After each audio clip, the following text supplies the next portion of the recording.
We are a different class than you. My son's bride sneered, physically shoving me toward the exit of the ballroom I had paid for. I did not argue. I did not make a scene. I just smiled, walked to my rusted truck, and called my private banker. 30 minutes later, as the lights went out and the music died, she learned exactly who I was. Nobody would ever forget the name Bernard Freeman again. Before I tell you how I destroyed a fake dynasty in 30 seconds, let me know where you are watching from in the comments. Hit like and subscribe if you have ever had to remind someone who really holds the purse strings. The air in the grand foyer of the Ocean Cliff Hotel in Newport, Rhode Island smelled of expensive lilies and old money, or at least the pretension of old money.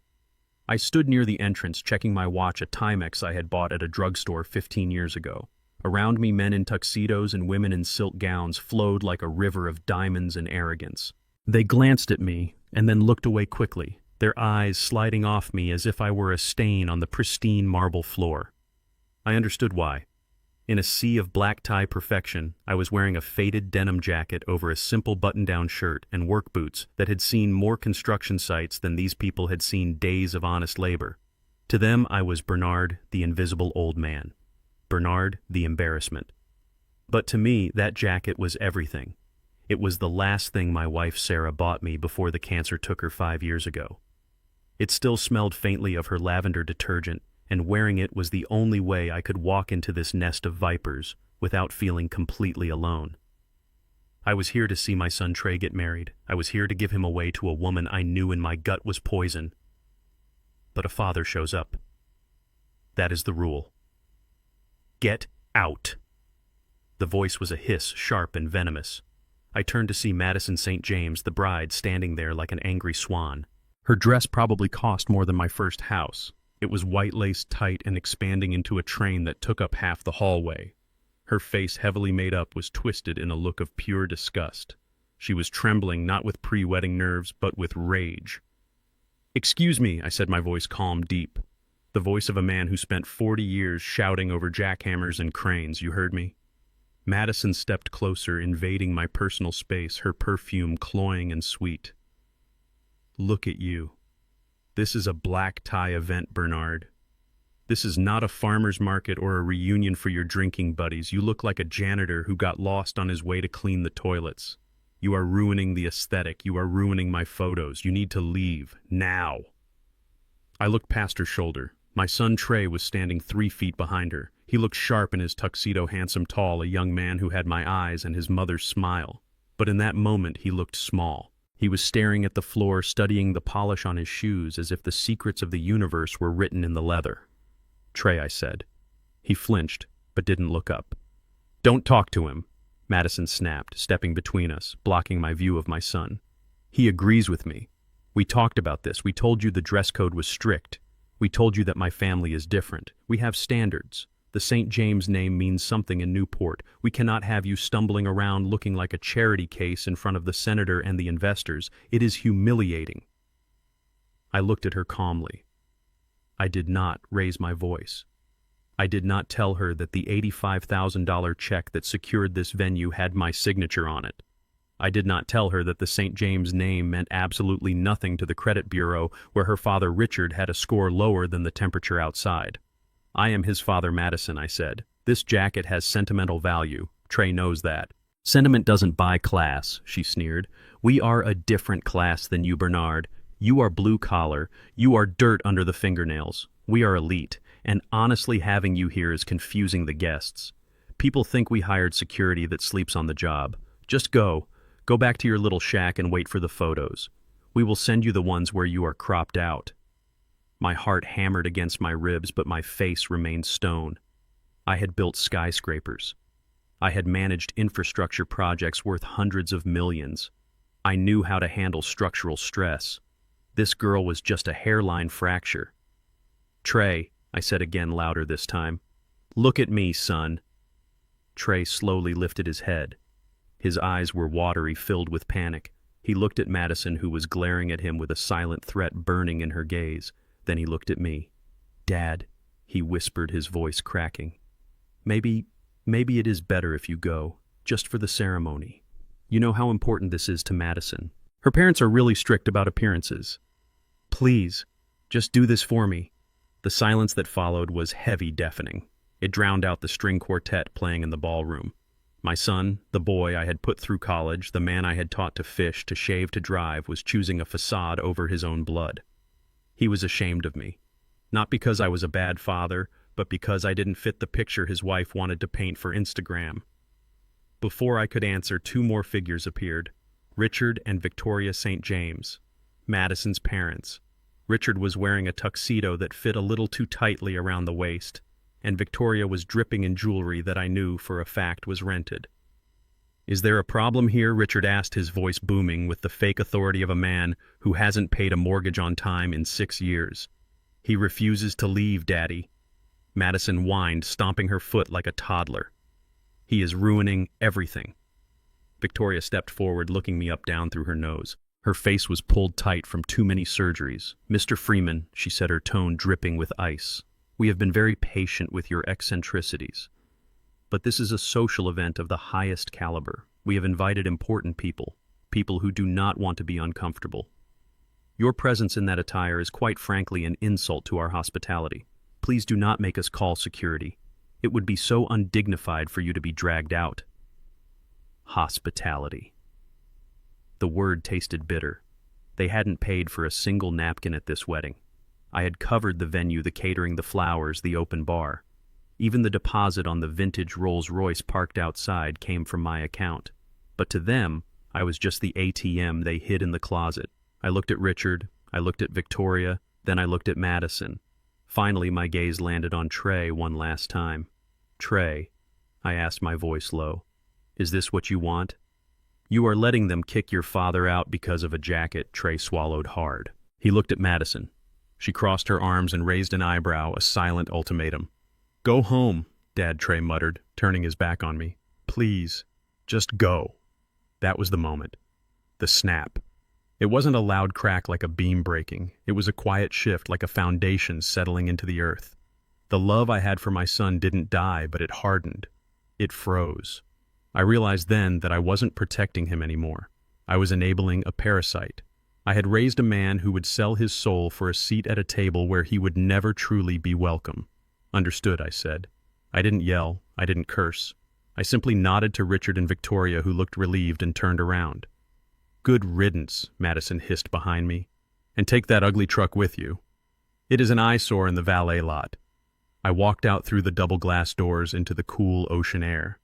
The valet, a young kid named Kevin, who I had tipped $50 when I arrived, saw me coming and ran to the key rack.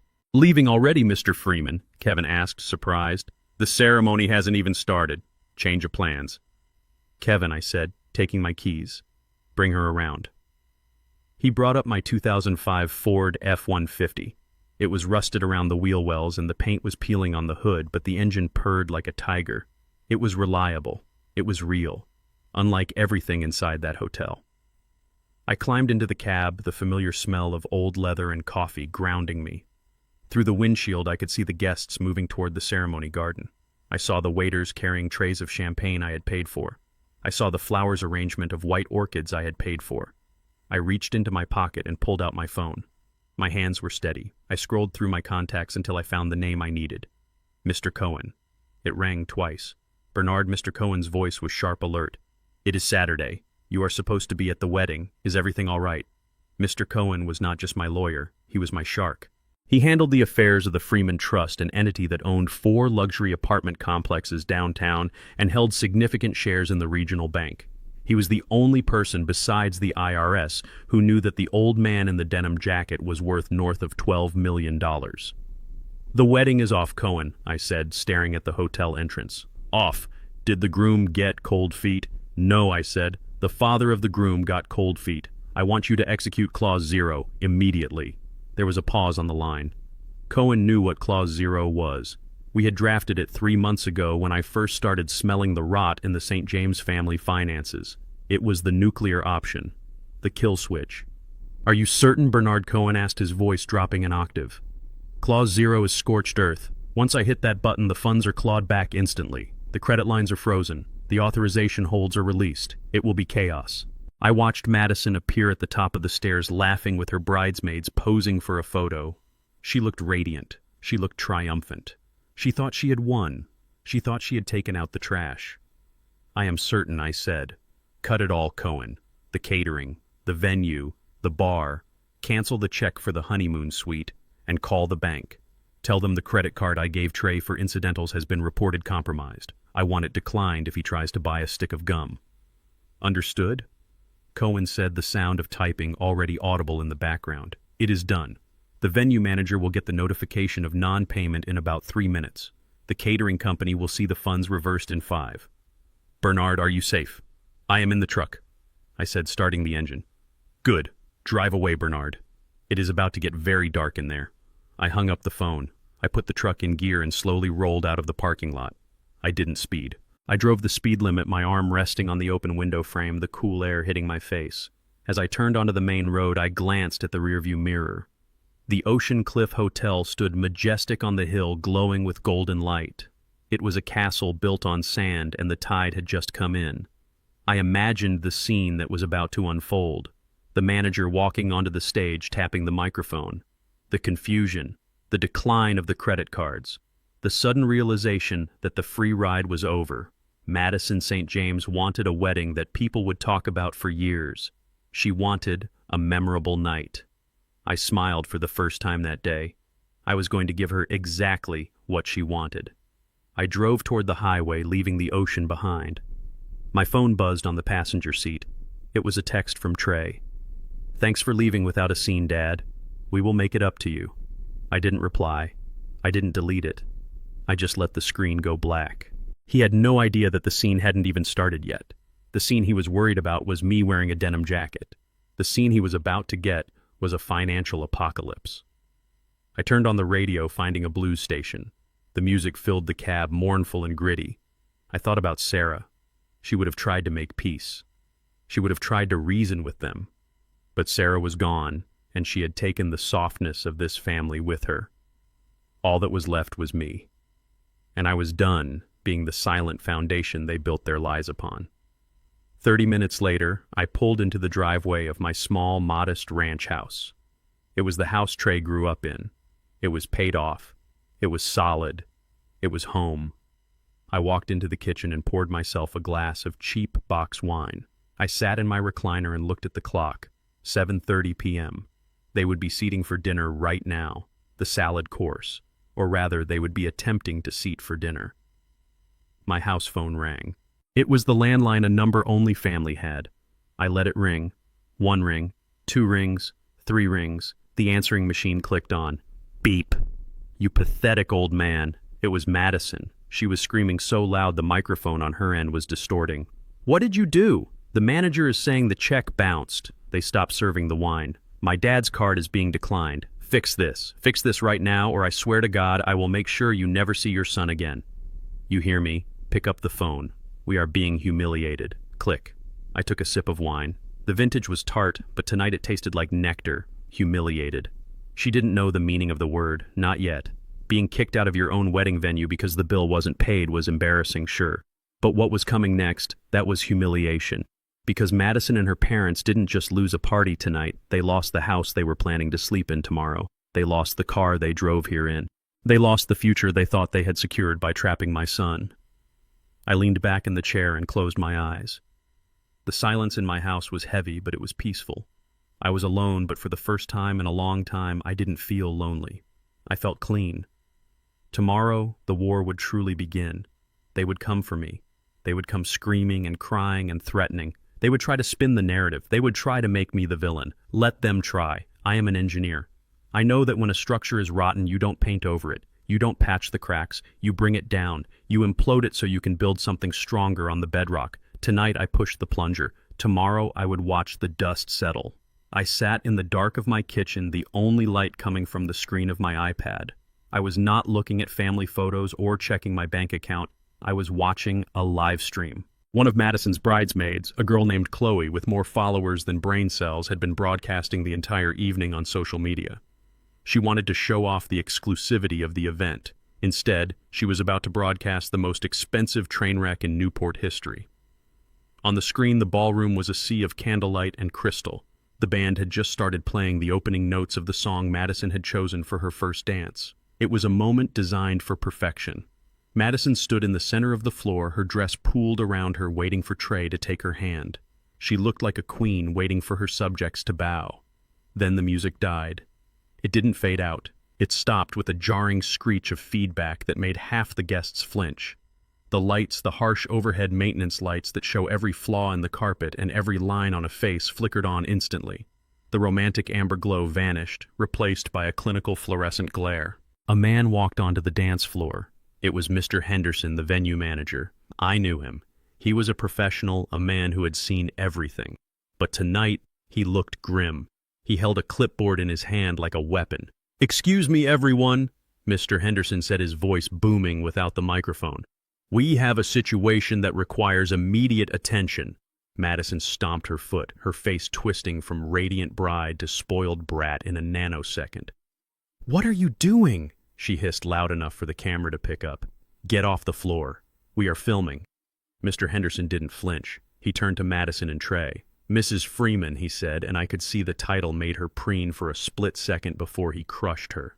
"The method of payment on file for this event has been revoked. The wire transfer was recalled 10 minutes ago, and the backup credit card on file has been reported as compromised." The room went silent. It was a heavy, thick silence. The kind of silence where you can hear a reputation shattering. Madison laughed. It was a high, shrill sound. "Don't be ridiculous. There is a mistake. Just run the card again. My father-in-law paid for this. He probably just messed up the numbers. He is old. He gets confused. She was still insulting me even while standing in the ruins I had created." "I assure you there is no mistake," Mr. Henderson said. "We attempted to process the remaining balance of $53,000 plus the bar tab. It was declined. We need an alternative form of payment immediately, or we will be forced to ask the guests to vacate the premises, and I will have to contact the authorities regarding theft of services." The camera shook as Chloe, the bridesmaid, gasped. "My parents will pay for it," Madison snapped. She turned to the VIP table where Richard and Victoria St. James sat frozen like deer in headlights. "Daddy, give him your card. We will sort this out with Bernard later." Richard St. James stood up. He adjusted his tuxedo, trying to look like the titan of industry he pretended to be. He walked onto the floor, pulling a platinum card from his wallet with a flourish. "I apologize for the inconvenience," Richard said, his voice loud, projecting to the room. "My daughter's father-in-law is a man of limited means and understanding." Clearly he was overwhelmed. "Put it on this." He handed the card to Henderson. Henderson took a mobile card reader from his pocket and swiped it. We waited. The 300 guests waited. I took a sip of my wine in my kitchen and waited. "Beep." "Declined," Henderson said flatly. Richard turned red. "Run it again. It is a platinum card. It has no limit. I swiped it twice, sir." "Declined." "Do you have another?" Richard patted his pockets, sweat starting to bead on his forehead. He pulled out another card. "Blue this time. Try this one." "Beep." "Declined." A murmur started rippling through the room. The wealthy elite of Newport smell blood faster than sharks. They knew what was happening. This wasn't a banking error. This was a maxed-out life crashing down. Victoria ran onto the floor, digging into her clutch. She produced a card with shaking hands. "Use mine. It is fine. Just pay it." Henderson swiped it. "Beep. Insufficient funds." The silence broke. People started whispering. I saw the senator in the front row check his watch and signal to his wife. They stood up quietly and began to move toward the exit. "This is impossible," Madison screamed. Her voice was raw, tearing through the feed. "Someone pay him. Someone fix this." She turned to Trey. My son was standing there, pale as a ghost. He looked like he was going to be sick. "Trey, do something," she yelled, pushing him. "Call your father. Call that useless old man. He probably forgot to deposit his pension check or something." Mr. Henderson stepped closer to Trey.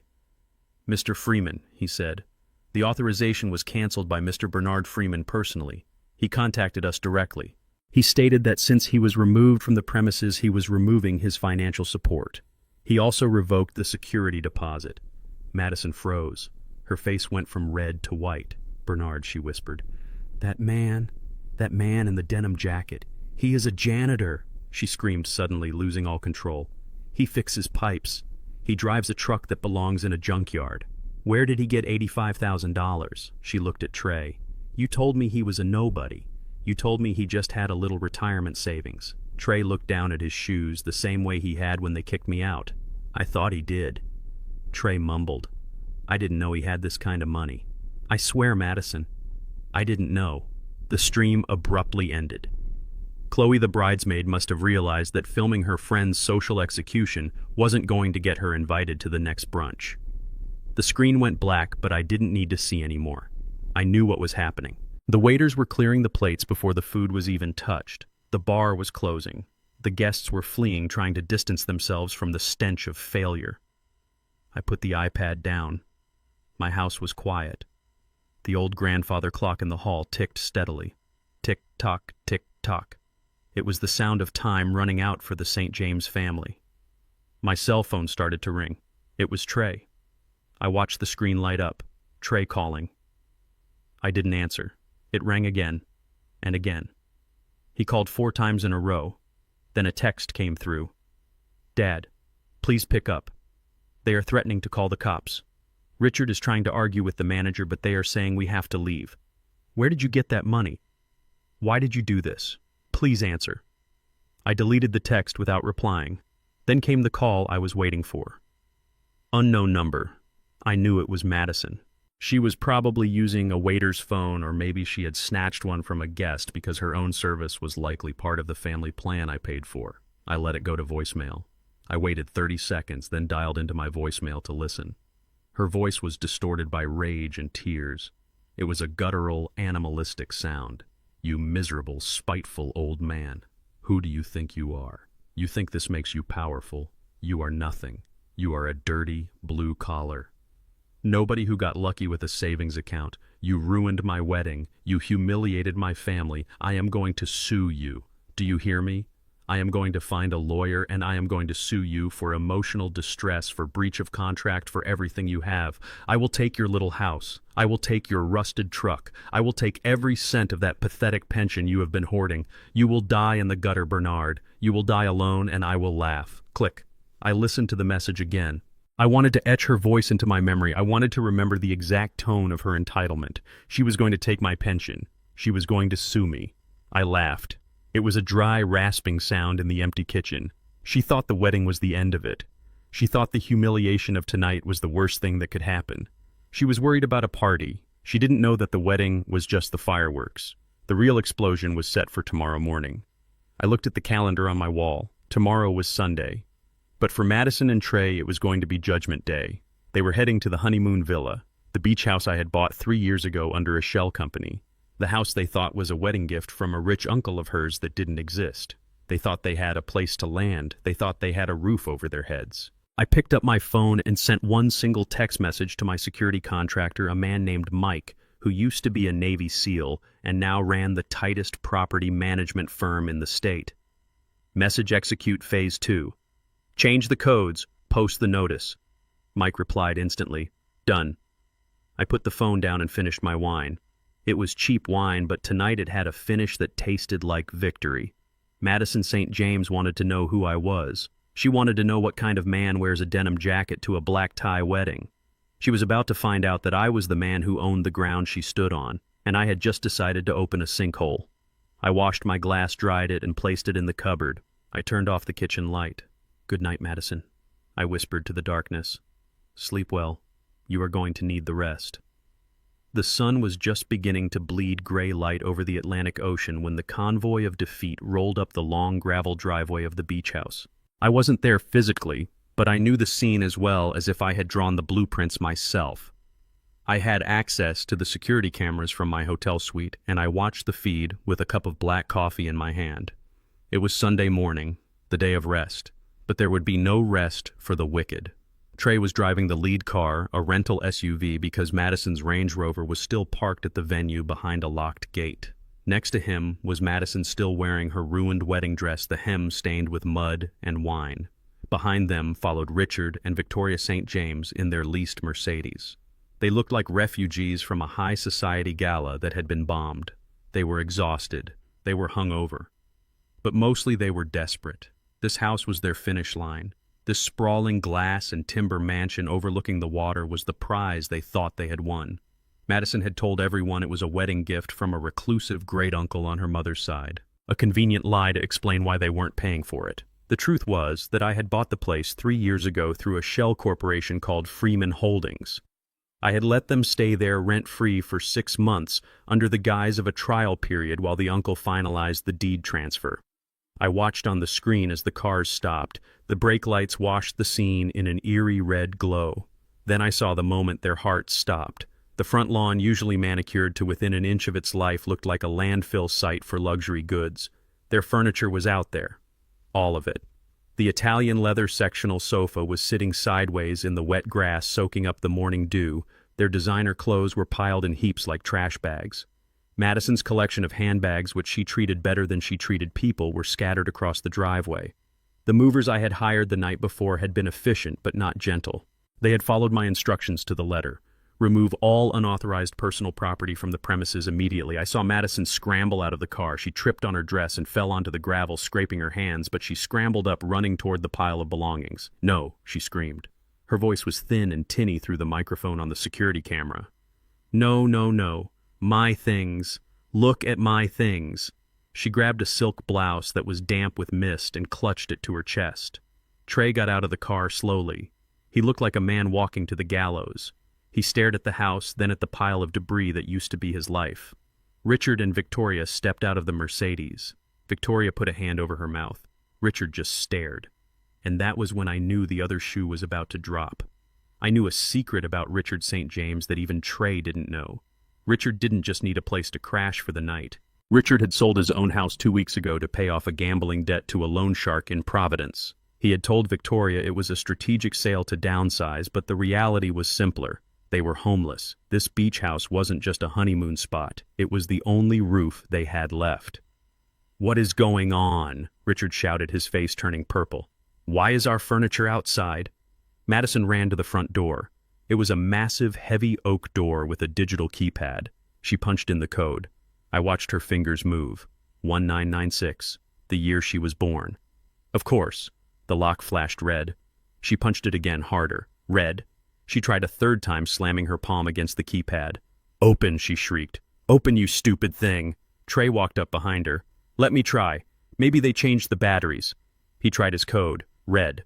The house was sealed tighter than a tomb. I had changed the access codes remotely at midnight.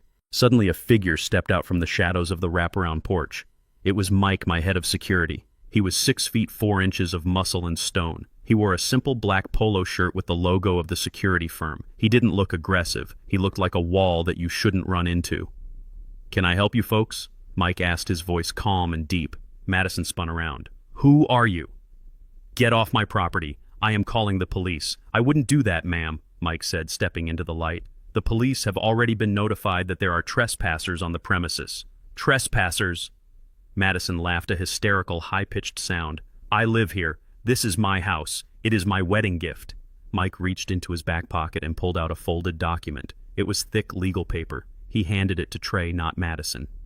"This is a notice of eviction and a cease and desist order," Mike said. "This property is owned by the Freeman Trust. The occupants were guests allowed to stay under a temporary zero-cost lease agreement. That agreement has been terminated effective immediately due to violation of conduct clauses and failure to maintain good standing with the property owner." Trey took the paper. His hands were shaking so hard the paper rattled. "Freeman Trust," he whispered. He looked up at the house, then down at the paper. "My dad," he said. His voice was barely a whisper. "This is my dad's house." Madison snatched the paper from him. "What are you talking about? Your dad is a plumber. He doesn't own a $3 million beach house." "Read the fine print," Mike said, crossing his arms. "Bernard Freeman is the sole trustee. He has revoked your access. You have 10 minutes to collect your personal effects from the driveway and vacate the private road. After 10 minutes, I close the main gate and the tow trucks arrive." Madison stared at Mike. Her brain was trying to process the impossible. The old man in the denim jacket. The man she had kicked out. The man she called dirt. He owned this. He owned the roof. He owned the view. He owned her. "No," she screamed. "It is a lie." She turned and ran at the house. She bypassed the door and ran for the floor-to-ceiling windows that overlooked the ocean. "Let me in!" she screamed, pounding her fists against the glass. "It is my house! It is my house!" She grabbed a heavy stone garden ornament, a statue of a heron, and swung it with all her might at the window. I flinched watching the screen, but I didn't need to worry. I had installed hurricane-proof impact-resistant glass 2 years ago. The stone bounced off the glass with a dull thud. It didn't even scratch. The shock of the impact sent vibrations up Madison's arms, and she dropped the stone, crying out in pain. She collapsed against the glass, sliding down until she was a heap of white lace and misery on the deck. "It is bulletproof, ma'am," Mike said without moving. "And soundproof. You are wasting your energy." Richard St. James walked up to Mike. He tried to summon the arrogance of the night before, but it was gone. He looked like a man who knew the water was rising above his head. "Look, Sir Richard," said, his voice trembling. "There has been a misunderstanding. We have nowhere else to go. My wife and I, we sold our home. We were planning to stay here with the kids for a while.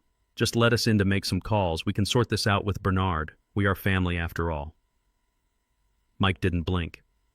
Mr. Freeman was very clear. "No access, no exceptions. You have 6 minutes left." Trey stared at the eviction notice. He looked at his wife sobbing on the deck. He looked at his in-laws who were now frantically stuffing clothes into the trunk of their Mercedes. Then he looked directly at the security camera. He knew I was watching. He didn't look angry anymore. He looked terrified. He grabbed Madison by the arm and hauled her up. "We have to go," he said. "No," Madison wailed, fighting him. "I am not leaving." "We have to go," Trey shouted, shaking her. "Don't you get it? He owns everything, Madison. He owns the venue. He owns this house. We are homeless. We are completely screwed." "Where are we going to go?" Victoria asked, weeping as she clutched a jewelry box. "To his house," Madison hissed, wiping her nose with the back of her hand. "We are going to that dump he lives in. We are going to confront him. If he has all this money, he can't just hide in a shack. We are going to go there, and we are not leaving until he fixes this." Trey nodded, his jaw set. "Yeah, we are going to his house." They scrambled back into the cars. It was a pathetic sight. A bride in a ruined dress, a groom with a torn collar, and 2 aging socialites trying to cram lamps and suitcases into a sedan. I watched them speed away, tires spinning gravel. I picked up my phone and called Mike. "Good work, Mike. Lock the gate behind them." "Yes, sir," Mike replied. I switched off the monitor. I had about 45 minutes before they reached my house. My real house. The one I had lived in for 30 years. Except I wasn't there. I was in a hotel suite 10 miles away enjoying a room service breakfast. But I knew what they would find. I had prepared the house 3 days ago. I knew this moment would come. I knew that once the illusion broke, they would come for the source. They would come for the man they thought they could bully. I imagined the drive, the anger building in the car, Madison screaming theories about lottery winnings or stolen money, Richard calculating how much he could sue me for, Trey just driving, trying to figure out how he didn't know his own father was a multimillionaire. They would pull onto my street. It was a quiet street, working class, honest. They would screech into my driveway ready for war. Madison would probably jump out ready to kick down the door. But they would stop, because the house wasn't just empty. It was gone. Well, not gone physically, but gone to them. I checked the timestamp on my phone. They should be arriving right about now. I pictured it clearly. The small white ranch house with the green shutters, the porch swing where Sarah used to read, and in the front yard planted firmly in the grass right next to the mailbox, a wooden sign. White post, red letters, sold. I had sold the house 2 weeks ago to a nice young couple who wanted to start a family. We had closed on Friday morning, just hours before the rehearsal dinner. I had moved everything out into storage on Thursday night. The house was empty. The keys were already with the new owners who were moving in on Monday. I wasn't just kicking them out of the beach house. I was erasing myself from their map. I could imagine Trey walking up to the window, peering inside. He would see empty rooms, no furniture, no photos, no trace of his father. Just bare floors and echoes. He would realize then that he didn't know where I was. He didn't know my phone number because I had changed it that morning. He didn't know where I banked because he never cared to ask. He didn't know the name of my lawyer. He was standing on the doorstep of a ghost. My phone, which was a new burner with a new number, remained silent. But the old landline number, which forwarded to a voicemail box I could access remotely, started lighting up with notifications on my laptop. 1 message, 2 messages, 10 messages. I clicked play on the first one. It was Trey. "Dad, the house is empty. There is a sold sign. Where are you?" "We are outside. We have nowhere to go. Madison is freaking out. Her parents have nowhere to go. Please, Dad, this isn't funny. Call me. Tell us where you are. I deleted the message. The next one was Madison. You coward. You ran away. You think you can hide from us. We will find you. You can't just sell the house and disappear. That is our inheritance. You sold our inheritance. I am going to call the police. I am going to tell them you are missing and senile. I deleted that one too. They were panicking. The reality was setting in. The safety net they had spent their lives jumping on had just been removed and they were free falling. I poured another cup of coffee. They thought the beach house was the eviction. They thought the wedding was the disaster. But the real disaster for them was the silence. They were standing in the driveway of a sold house with a car full of wet clothes and no money for a motel. And the man they hated, the man they mocked, the man they shoved out the door, was the only man who could save them. And he was gone. I sat back and watched the city wake up from my hotel window. Let them stand there, I thought. Let them feel the cold. Let them look at that sold sign and realize that they didn't just lose a house.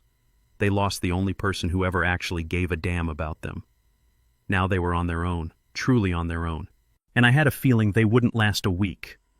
I sat on the edge of the dock, my fishing line disappearing into the dark water of Lake Quinsigamond. It was Monday morning. The air was crisp, carrying the scent of pine and damp earth. I had rented this cabin 3 months ago under a fake name, anticipating this exact moment. I knew Trey would find me. He was not a detective, but he knew the truck. He knew I had installed a LoJack system years ago after it was stolen from a job site. He still had the app on his phone. I heard the crunch of tires on gravel long before I saw him. The rental SUV skidded to a halt near the tree line. The door flew open and my son marched down the wooden pier. He looked terrible. His tuxedo shirt from Saturday was wrinkled and stained. His eyes were bloodshot, and he walked with the frantic energy of a man who had lost everything but his anger. "You selfish old man," Trey shouted, his voice echoing across the still water. I didn't turn around. I kept my eyes on the red bobber floating on the surface. "Hello, Trey," I said calmly. "Don't hello me," he screamed, stopping a few feet behind my chair. "We slept in the car, Dad. We slept in a rental car in a Walmart parking lot because all our cards were declined and we had nowhere to go. Madison cried all night. Her parents are sitting on a park bench right now waiting for me to fix this. How could you do this? How could you sell the house? That was my home." "It was my house, Trey," I said, reeling in the line a little. "And you made it very clear on Saturday that I was not welcome in your life. I simply removed myself from it." "You are ruining my marriage," Trey yelled. "You are destroying my happiness because of your ego. Because you couldn't handle being asked to leave a party. You are petty. You are jealous because the St. James family has class and you are just a bitter old man with a wrench." I sighed. I set the fishing rod down and stood up. I turned to face him. He was shaking. "Class," I repeated. "Is that what you think they have?" "They are good people," Trey insisted. "They are going through a rough patch. Richard has liquidity issues. It happens to wealthy families. But they welcomed me. They accepted me. They accepted your credit score, Trey," I corrected him. "And they accepted the safety net they thought I provided. But now the net is gone, and you are seeing the ground." I picked up a thick blue folder from the small table beside my tackle box. It was heavy. It contained the work of 3 private investigators and a forensic accountant. "Sit down, Trey. I am not sitting down with you." "Sit down," I said, my voice dropping to that low register that used to make him clean his room instantly when he was 10. Trey hesitated, but he sat on the cooler. He looked defeated. "You think I am the villain," I said, handing him the folder. "You think I am the blue-collar embarrassment ruining your high society life. Open it." Trey looked at the folder, then at me. "What is this?" "Is the truth. The truth about the people you are sleeping in a car for. Read the first page." Trey opened the folder. His eyes scanned the document. It was a mugshot. A younger Richard St. James holding a placard with a booking number. Richard St. James, I read aloud from memory.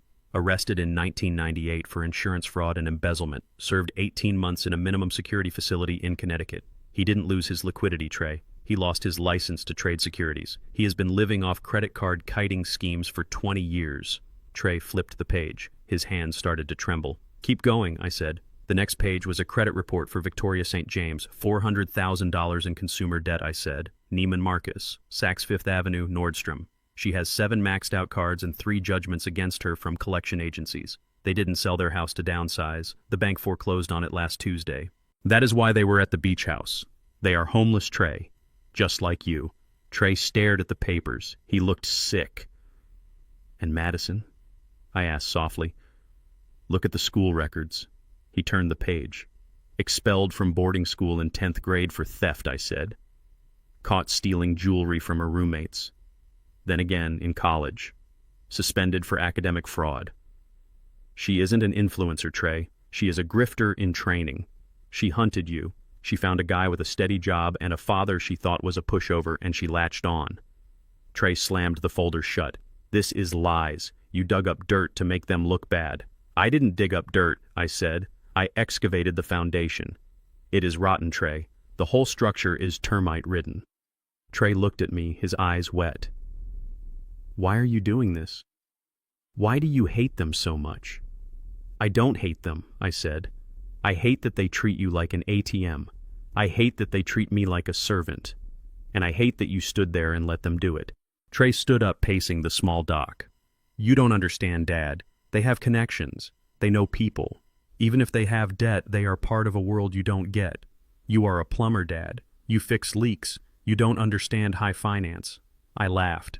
It was a genuine laugh this time. A plumber. Is that what you think I am? I stepped closer to him. Trey, I don't fix leaks. I own the company that built the water infrastructure for this entire city. I own the firm that consults on the bridge repairs. I own the 4 apartment complexes on River Street under a holding company. Trey stopped pacing. He stared at me. What? I leaned against the railing. I never told you because I wanted you to build your own character. I wanted you to work for what you had. But yes, Trey, I am not a plumber. I am the silent majority shareholder of Metro Infrastructure. My net worth is north of $12 million. The silence on the lake was absolute. A bird called out in the distance. Trey looked at me as if I had grown a second head. 12 million, he whispered. And you live in that ranch house. You drive that truck. 'Cause I like that house, I said. And I like that truck. And because money is a tool, Trey, not a costume, I have money. The St. James family has costumes. Trey looked down at the folder in his hand. He was holding the evidence of his wife's deception in one hand and the realization of his father's power in the other. He was at a crossroads. He could see the reality. He could see that Madison and her parents were leeches who had drained him dry, and that I was the only solid ground he had ever known. He opened his mouth to speak. I saw the apology forming on his lips. I saw the realization dawning in his eyes. Then his phone rang. The shrill ringtone cut through the moment like a knife. Trey looked at the screen. It was Madison. Don't answer it, I said quietly. Read the rest of the file, Trey. There is more. But he answered. Madison, he said, his voice shaking. Trey? She screamed loud enough for me to hear. Oh my God, Trey, help me. It is the baby. I think I am losing the baby. The stress is too much. Your father is killing our child. My stomach hurts so bad. Come back. You have to come back now. Trey froze. His face went white. Baby, he stammered. You are pregnant. I took a step forward. Trey, I said, my voice hard. She is lying. Look at the medical records in the folder. Page 10. She had a procedure 2 years ago. She cannot get pregnant naturally. It is in the file. Trey shut his eyes tight, holding the phone against his ear. I am coming, Madison. Hold on. I am coming. He lowered the phone. He looked at me with a mixture of hatred and desperation. She is pregnant, he said, his voice trembling. And you are stressing her out. You are making up lies about medical records. You are a monster. He looked at the blue folder in his hand. The folder that contained the police reports, the bank statements, the undeniable proof of who these people were. Trey read it, I said. Just read page 10. No, he shouted. He took the folder in both hands and ripped it in half. The sound of the paper tearing was sickening. He turned and threw the pieces into the lake. The paper scattered on the water, floating like white lilies on a grave. The mugshot of Richard St. James bobbed on the surface next to the credit report of Victoria. The truth was dissolving in the dark water. I don't want your money, Trey spat. I don't want your lies. I am going to be a father. And my family needs me, not you. He turned and ran back to the car. He didn't look back. He jumped into the driver's seat and slammed the door. The engine roared and he reversed violently, tires kicking up dust and gravel. I watched him go. I watched my son choose a lie because the truth was too painful to bear. I watched him drive back to a woman who was using a non-existent pregnancy to shackle him to her sinking ship. I looked down at the water. The ink on the papers was starting to bleed. I could have stopped him. I could have physically restrained him and forced him to read. But you cannot save a man who is determined to drown. He had to hit the bottom.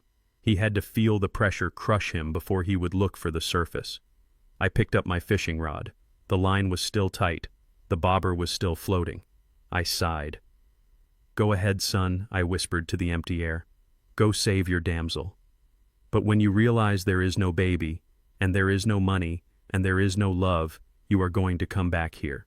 And you are going to find that the price of admission has just gone up." I cast the line back out. The lesson wasn't over. It had barely begun. And the next part was going to hurt him more than sleeping in a car. It was going to strip him of the last thing he had left. His illusion of control. I took out my phone and dialed Cohen. He didn't listen, I said. I assumed he wouldn't, Cohen replied dryly.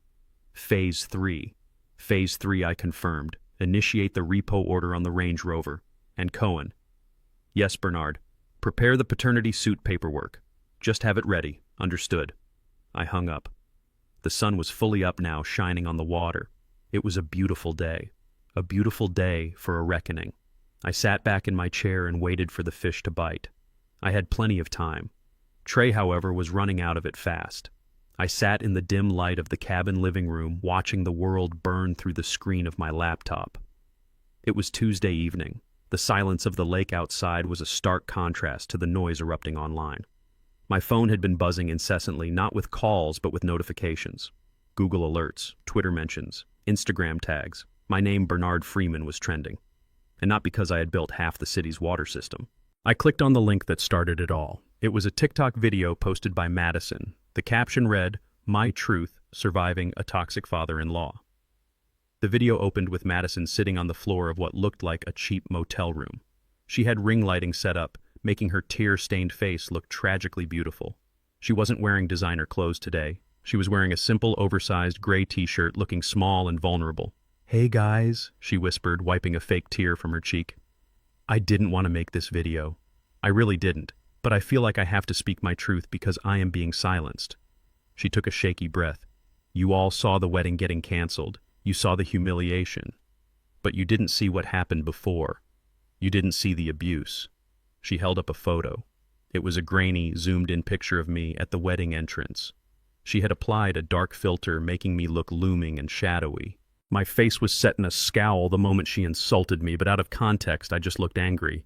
"This man, Bernard Freeman," she said, her voice trembling, "he has hated me from day one. He never accepted me. He told my husband Trey that he shouldn't marry me. He said we were too different. He said Trey should stick to his own kind."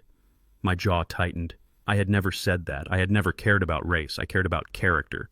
But Madison knew exactly which buttons to push. She was painting a picture of me not just as a cheap old man, but as a bigot, a reverse racist who destroyed her wedding because I couldn't stand seeing my black son marry a white woman. It was a lie so bold, so disgusting that it took my breath away. "He cut us off," she continued, sobbing now. "He threw us out of our home on our wedding night. He left my elderly parents on the street. He laughed at us. He called me trash. He is a monster, guys.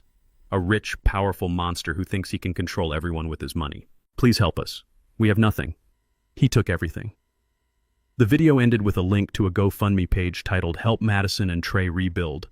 I scrolled down to the comments. They were scrolling so fast I could barely read them. "Cancel Bernard Freeman. What a piece of garbage. This is abuse.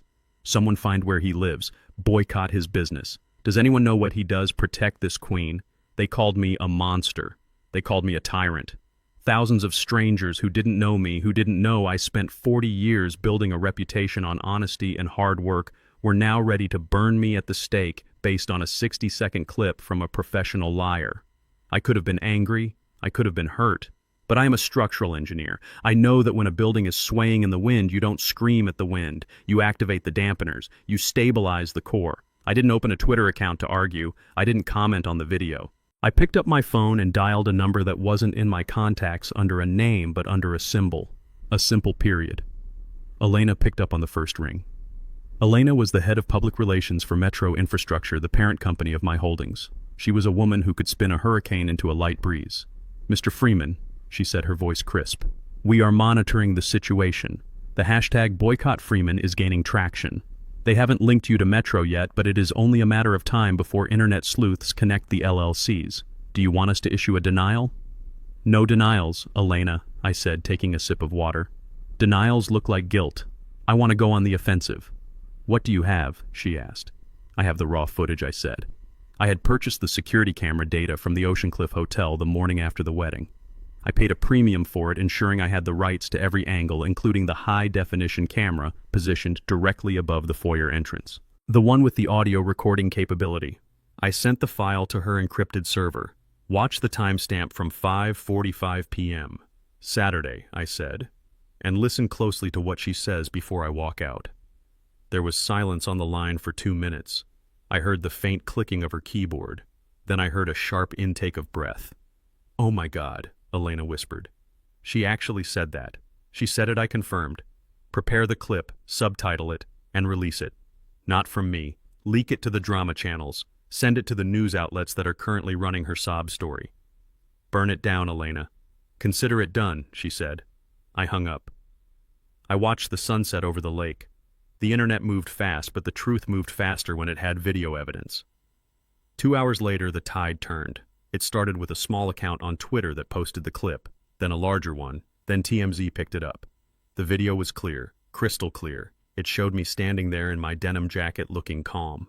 It showed Madison getting in my face, and the audio, thanks to the expensive acoustics of the hotel, was perfect.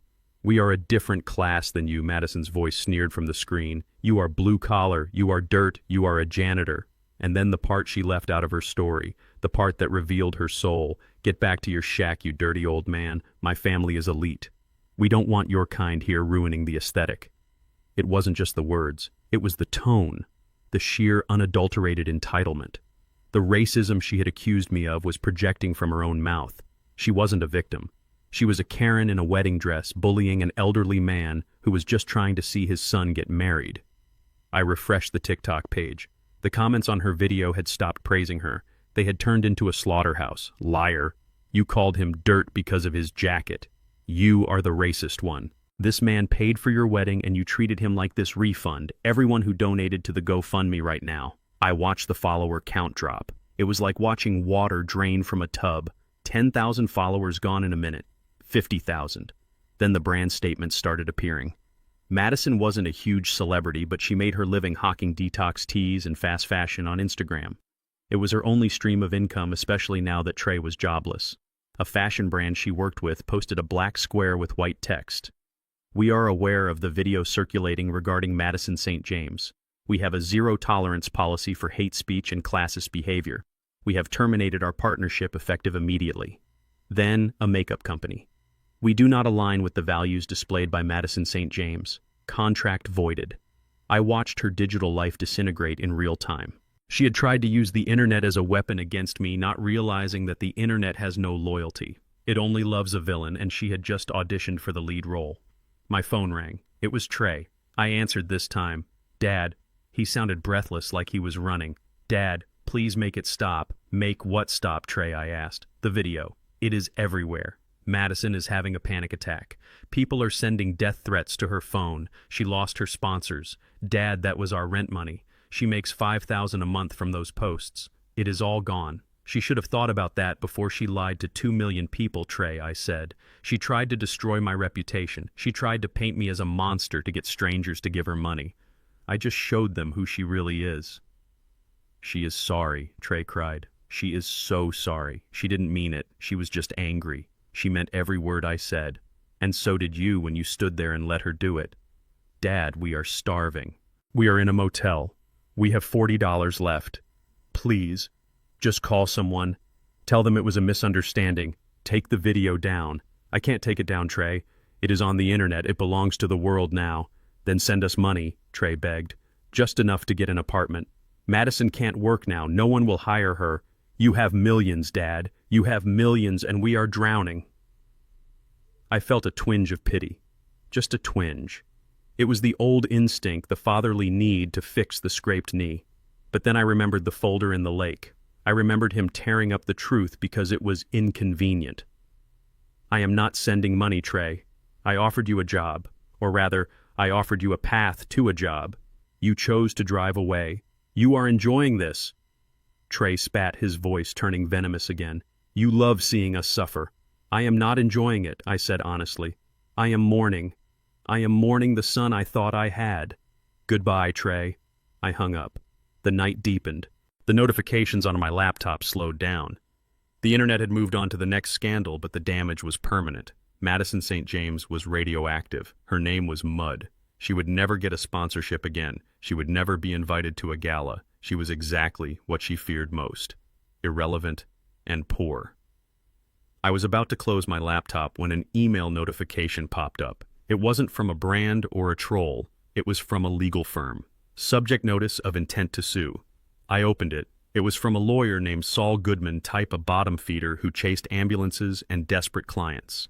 "Dear Mr. Freeman, we represent Madison St. James and Trey Freeman. You are hereby notified of a lawsuit seeking damages in the amount of $5 million for intentional infliction of emotional distress, breach of oral contract regarding the wedding gifts and housing, and invasion of privacy for the unauthorized release of private security footage." I stared at the screen. $5 million. They weren't giving up. They were doubling down. They realized they couldn't shame me into paying, so now they were going to try to use the law to rob me. They thought a lawsuit would scare me. They thought I was an old man who would write a check just to make the headache go away. They didn't know that my lawyer Cohen ate guys like this for breakfast. They didn't know that I had bought the debt of the very lawyer they had hired. I recognized the firm. I had acquired their outstanding liabilities in a bundle deal 6 months ago when I was diversifying my portfolio. Technically, I owned the building their lawyer was sitting in. I picked up the phone and called Cohen. "Did you get the email?" I asked. "I did," Cohen laughed. "It is adorable. Breach of oral contract. They are desperate, Bernard. They are throwing spaghetti at the wall." "Crush it," I said. "Do you want to settle?" Cohen asked, playing devil's advocate. "It might be cheaper than litigation." "No settlements," I said, my voice hard. "I want to go to mediation. I want to sit across the table from them. I want to look them in the eye when they realize they have lost." "Set it up for tomorrow, Cohen. Tomorrow it is tight. Make it happen. Use leverage. I want this over." I hung up. I walked to the window and looked out at the dark water. They wanted a war of attrition. They wanted to drag me through the mud. But they forgot one thing. Mud is where I made my fortune. I know how to navigate the muck better than anyone. Madison wanted $5 million. She was going to leave that mediation with a bill for the coffee she drank. I went to bed. I slept soundly. The silence of the cabin was no longer lonely. It was the calm before the final storm. And I was the thunder. The knock on the door of my hotel suite was not polite. It was heavy, authoritative, the kind of knock that demands to be answered. I opened it to find a process server standing there, a man with a tired face and a clipboard. He handed me a thick envelope sealed with red tape. "You have been served, Mr. Freeman," he mumbled before turning and walking away down the hallway. I closed the door and walked to the desk by the window overlooking the city skyline. I used a letter opener to slice through the tape. Inside was a stack of legal documents thick enough to choke a horse. At the top in bold black letters was the header, Superior Court of Rhode Island, Madison St. James and Trey Freeman plaintiffs versus Bernard Freeman defendant. I sat down and began to read. It was a work of fiction so elaborate it belonged on a bookshelf next to fantasy novels. They were suing me for $5 million. The charges were laughable, yet dangerous. Intentional infliction of emotional distress. Breach of oral contract regarding the beach house. Promissory estoppel claiming they had made life decisions based on my verbal guarantees of financial support. Invasion of privacy for releasing the security footage that exposed Madison's racism. They had hired Vincent Moretti. I knew the name. Everyone in the construction business knew Vincent Moretti. He was a shark in a $3,000 suit. He didn't care about justice. He didn't care about truth. He cared about billable hours and settlements. He was known for taking cases that were borderline frivolous and bullying defendants into paying just to make the headache go away. He was aggressive, loud, and morally bankrupt. I picked up my phone and called Cohen. "They served me," I said. "I have the copy here." Cohen replied, his voice calm as always. "Moretti is playing hardball. He is asking for an emergency injunction to freeze your assets while the case is pending. He wants to cut you off from your own money, Bernard. He wants to starve you out so you have to settle. Let him try, I said. Did you find what I asked for? I did, Cohen said. It wasn't easy. Moretti covers his tracks well. But everyone leaves a digital footprint if you know where to look. And since you own a significant stake in the Regional Bank of Providence, we had access to certain compliance reports that usually go unnoticed. Is it enough, I asked. It is enough to disbar him, Cohen said. It is enough to send him to prison for 10 years. Good, I said. Set up the mediation. I want to look him in the eye when I end his career. The mediation was scheduled for the following morning at Moretti's plush downtown office. I wore my denim jacket. I wanted them to see exactly who was beating them. I wanted Madison to look at that jacket and remember that she called me dirt while I destroyed her legal team. When I walked into the conference room, the air was so thick with tension you could cut it with a knife. The table was mahogany, long and polished. On one side sat Madison, Trey, Richard, and Victoria. They looked smug. They thought they had me cornered. They thought the law was a magic wand that would turn their lies into gold. At the head of the table sat Vincent Moretti. He was a small man with slicked back hair and teeth that looked too white to be real. He didn't stand up when I entered. He just gestured to the empty chairs opposite them. Sit down, Mr. Freeman, Moretti said, his voice dripping with condescension. We have a lot to get through, and my time is expensive. I sat. Cohen sat next to me, placing a single thin manila envelope on the table. Moretti leaned forward, clasping his hands. Let us be clear, he began. My clients have suffered irreparable harm due to your malicious actions. You induced them to spend money on a wedding you promised to pay for. You promised them a home, then evicted them on their wedding night, causing severe psychological trauma. Mrs. Freeman here has been unable to eat or sleep. She is a victim of your cruelty. Madison dabbed at her dry eyes with a tissue, looking at the floor. We are prepared to go to trial, Moretti continued. And a jury will hate you, Mr. Freeman. A rich absentee father hoarding millions while his son sleeps in a car. It looks bad. However, we are willing to make this go away. $5 million, cash, plus the deed to the beach house. You sign it over today and we drop the suit. You can go back to your fishing and my clients can begin to heal. I looked at Trey. He was staring at the table, refusing to meet my gaze. He knew this was wrong. He knew it was extortion. But he was weak. I looked at Richard. He was grinning like a cat who just found an open birdcage. Are you finished? I asked Moretti. I'm just getting started, Moretti sneered. If you refuse, we will subpoena your entire financial history. We will drag your business through the mud. We will make sure every audit, every permit, every contract you ever signed is scrutinized. We will ruin you. I smiled. It was a small, cold smile. Mr. Moretti, I said softly. You talk a lot about finances. You seem very interested in where money comes from and where it goes. That is my job, he snapped. Interesting, I said. Because I am interested in that too. Specifically, I am interested in the escrow account you manage for the widow Mrs. Henderson, the one intended for her autistic son's care. The room went silent. Moretti froze. His fake smile vanished instantly, replaced by a look of pure, unadulterated terror. I don't know what you are talking about, he stammered, but his eyes darted to the door. I think you do, I said. I slid the manila envelope across the polished mahogany. It stopped right in front of him. Open it, I said. Moretti stared at the envelope as if it contained a bomb. His hands were shaking as he reached for it. He opened the flap and pulled out a single sheet of paper. It was a bank transaction log, a log from my bank, the bank where I was a majority shareholder. It shows a transfer, I explained to the room, while Moretti turned a shade of gray I had never seen on a human being before. A transfer of $200,000 from the Henderson Trust directly into your personal offshore account in the Caymans, dated 3 days ago. You are embezzling from a disabled child, Mr. Moretti. And since that transaction flowed through my bank servers, I have the digital receipt. Madison looked confused. What is going on, Vincent? What is he talking about?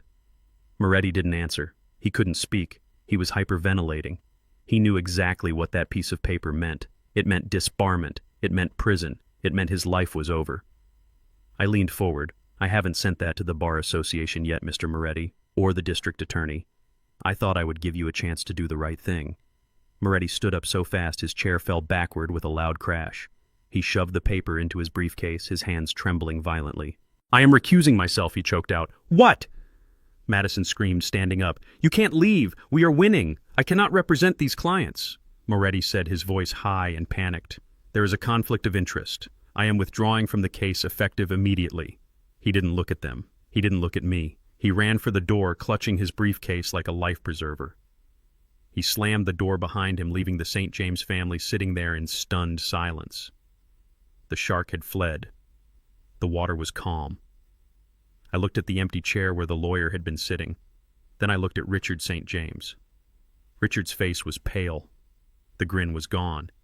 He looked like a man who had just watched his last lifeline snap. Well, I said, leaning back in my chair. That was dramatic. It seems you are in need of new legal counsel. You can't do this, Richard blustered, but his voice was thin, shaking. You blackmailed him. That is illegal. I exposed a criminal, I corrected him. I did the legal system a favor. But since we are talking about criminals, Richard, let us talk about you. I don't have to listen to this, Richard said, standing up. Come on, Victoria, we are leaving. We will find another lawyer. Sit down, Richard, I said. My voice was low, dangerous. He hesitated. Sit down, or I make a phone call to the Insurance Fraud Division in Hartford. Richard sat. He collapsed into the chair as if his legs had turned to water. Victoria grabbed his arm, her eyes wide with fear. What do you want? Madison hissed. You won. You scared off the lawyer. What more do you want? I want you to understand who you are dealing with, I said. I turned my gaze to Richard. 1998, I said. The warehouse fire in South Boston. You owned a textile shipment that was supposedly destroyed. You claimed $2 million in damages. The insurance company paid out. That was an accident, Richard whispered, sweat dripping down his forehead. An electrical fault. That is what the report said, I agreed. Because you paid the fire inspector $10,000 to write it. But here is the thing, Richard. That inspector died last year, and he left a confession in his safety deposit box. A confession that implicated you. And do you know who bought the contents of that box at the estate auction? Richard stared at me, his mouth opening and closing like a fish. I did, I said. I have the original confession, Richard. I have the proof that you committed arson and insurance fraud. The statute of limitations on fraud might be tricky, but arson, that is a felony that stays with you. Richard put his head in his hands. He began to sob. It was a pathetic sound. Please, he moaned. Please don't. I am an old man. I can't go back to prison. Then tell your daughter to drop this lawsuit, I said. Tell her to drop it and sign a document stating that she will never ask me for a dime again. Tell her to sign a waiver acknowledging that she has no claim to my estate, my property, or my assets. Richard looked at Madison. His eyes were pleading. Drop it, Madison, he begged. Drop it now. But Dad Madison screamed, We need the money. We can't just walk away. Do it, Richard roared, slamming his hand on the table. Do it, or I go to jail. Madison looked at her father, then at Trey, then at me. She was cornered. She was trapped between her greed and her father's freedom. She hated me. I could see it in her eyes. She wanted to claw my face off. But she picked up the pen Cohen slid across the table. I hate you, she whispered, signing the dismissal papers Cohen had prepared. I hate you so much. The feeling is mutual, my dear, I said. She signed. Trey signed. They pushed the papers back to Cohen. Now get out, I said. They stood up. They were broken. They were defeated. They walked out of the conference room in silence.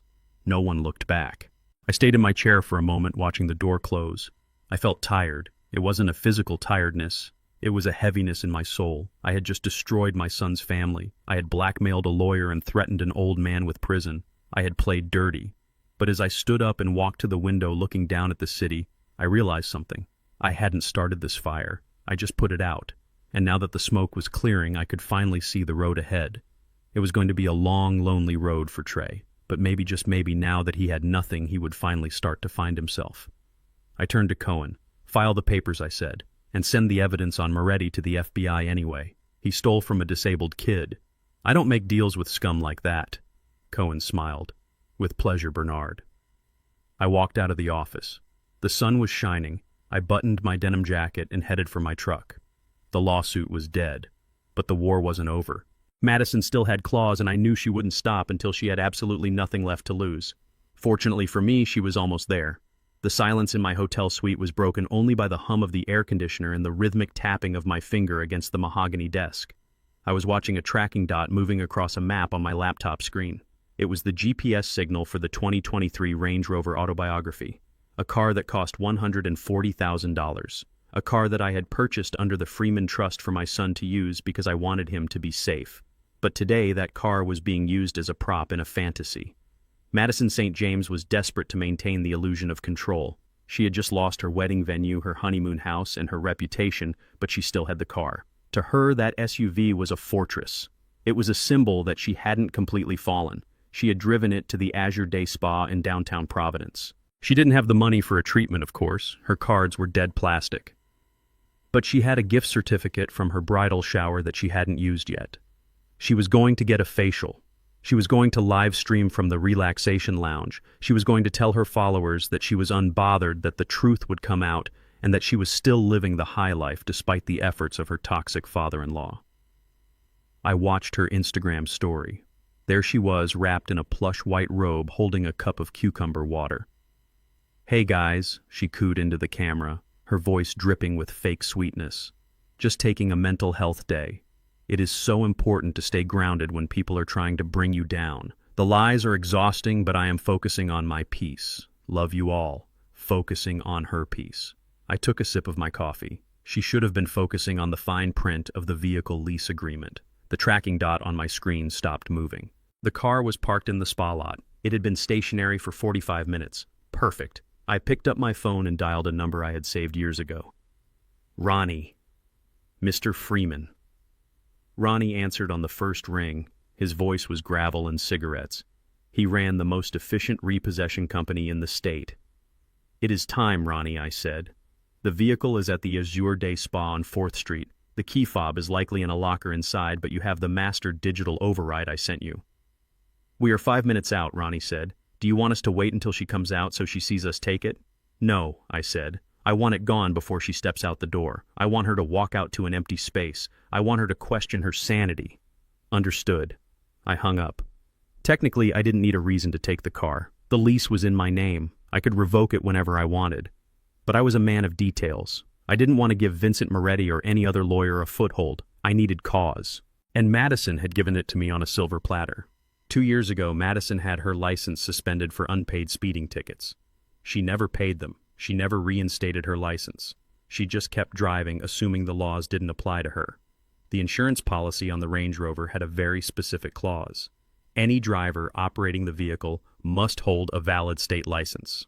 By driving it, Madison was voiding the insurance policy. She was putting my asset at risk. It was a breach of contract. It was negligent entrustment if I let her keep it. I was simply being a responsible vehicle owner. I watched the dot on the screen. It started moving, but it wasn't going back to the motel. It was heading toward the impound lot on the south side of the city. Gone. 20 minutes later, Madison's Instagram feed went silent. The mental health day was over. I switched to the security camera feed I had hacked into. It was a public traffic camera pointed at the spa entrance. I didn't hack it really, I just knew the IP address because my company installed the traffic grid. I saw the doors open. Madison walked out. She looked glowing, fresh-faced, her hair blown out. She was holding her phone up, probably recording her exit. She walked to the spot where she had parked. She stopped. She lowered the phone. She looked left. She looked right. She spun around in a circle. She pressed the panic button on her key fob. Silence. No horn honked. No lights flashed. She pressed it again frantically, stabbing the button with her manicured nail. Nothing. She ran to the valet stand, screaming at the attendant. I couldn't hear her, but I could read her body language. She was furious. She was pointing at the empty spot. She was stomping her foot. The valet shook his head and held up his hands. He didn't know where the car was. Then her phone rang. It was Ronnie. I had instructed him to call her exactly 3 minutes after the pickup. She answered. She listened for about 10 seconds. Then she screamed. It was a primal thing, a tantrum of epic proportions. She threw her phone on the ground. Then she realized it was her only lifeline and scrambled to pick it up, checking the screen for cracks. She looked at the sky. Dark clouds were gathering. A summer storm was rolling in fast off the harbor. She looked at her phone again. She tried to make a call, probably to Trey. But Trey couldn't come get her. Trey was in a rental car that I had canceled an hour ago. The The rental company had likely remotely disabled the ignition the next time he turned it off. He was stranded at the motel. She tried to call an Uber, but her cards were declined. She stood there on the sidewalk in her designer sandals and her spa glow, realizing she had no car, no money, and no ride. And then the rain started. It wasn't a drizzle. It was a deluge. A sheet of water fell from the sky, soaking her instantly. Her blowout collapsed. Her silk blouse clung to her skin. She started walking. She had to walk 3 miles to the cheap motel where they were staying. I closed the laptop. I didn't need to watch the rest. I knew what a 3-mile walk in the rain did to a person's pride. It washed it away. An hour later, my burner phone buzzed. It was a text from a number I didn't recognize, but I knew the sender. I hope you die. I hope you have a heart attack and die screaming. You stole my car. You stole my life. I am walking in the rain because of you. I replied with 2 words. Invalid license. Then I blocked the number. Back at the motel, things were unraveling. I knew this because Trey had finally decided to stop being a spectator in his own life. He was sitting on the edge of the lumpy mattress in the motel room. The air smelled of stale smoke and desperation. He had tried to start the rental car to go get Madison, but the engine just clicked. The rental agency had called him and told him the contract was voided due to non-payment and they were coming to collect the vehicle. He was trapped. Then the door burst open. Madison stood there. She looked like a drowned rat. Her hair was plastered to her skull, mascara running down her cheeks, her expensive sandals ruined by the mud. She wasn't just wet. She was shivering with rage. "Where were you?" she screamed, throwing her purse at him. "I called you 10 times. Why didn't you come get me?" "The car is dead," Trey said quietly. He didn't get up to help her. He didn't rush to get her a towel. He just sat there. Dead. "What do you mean, dead? Fix it. Call someone."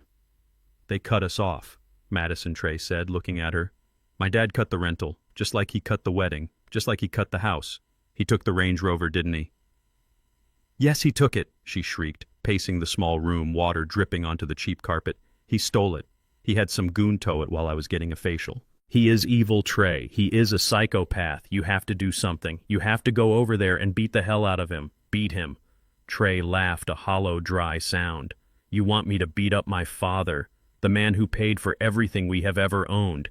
He owes us," Madison yelled. "He has millions. He owes us a life. He doesn't owe us anything," Trey said, standing up. He looked at his wife. Really looked at her.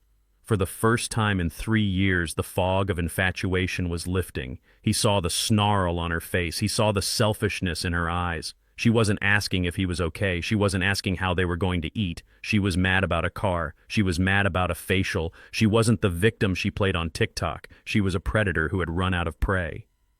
"You are not pregnant, are you?" Trey asked. The room went silent. The sound of the rain against the window seemed to get louder. Madison froze. Her eyes darted to the side. "Of course I am. How can you ask me that right now?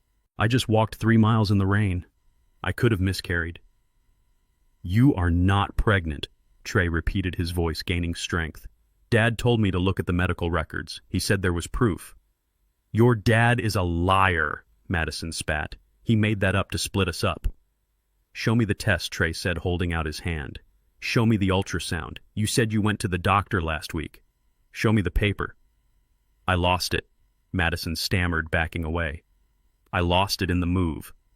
Trey reached into his pocket. He pulled out a piece of paper. It was wet.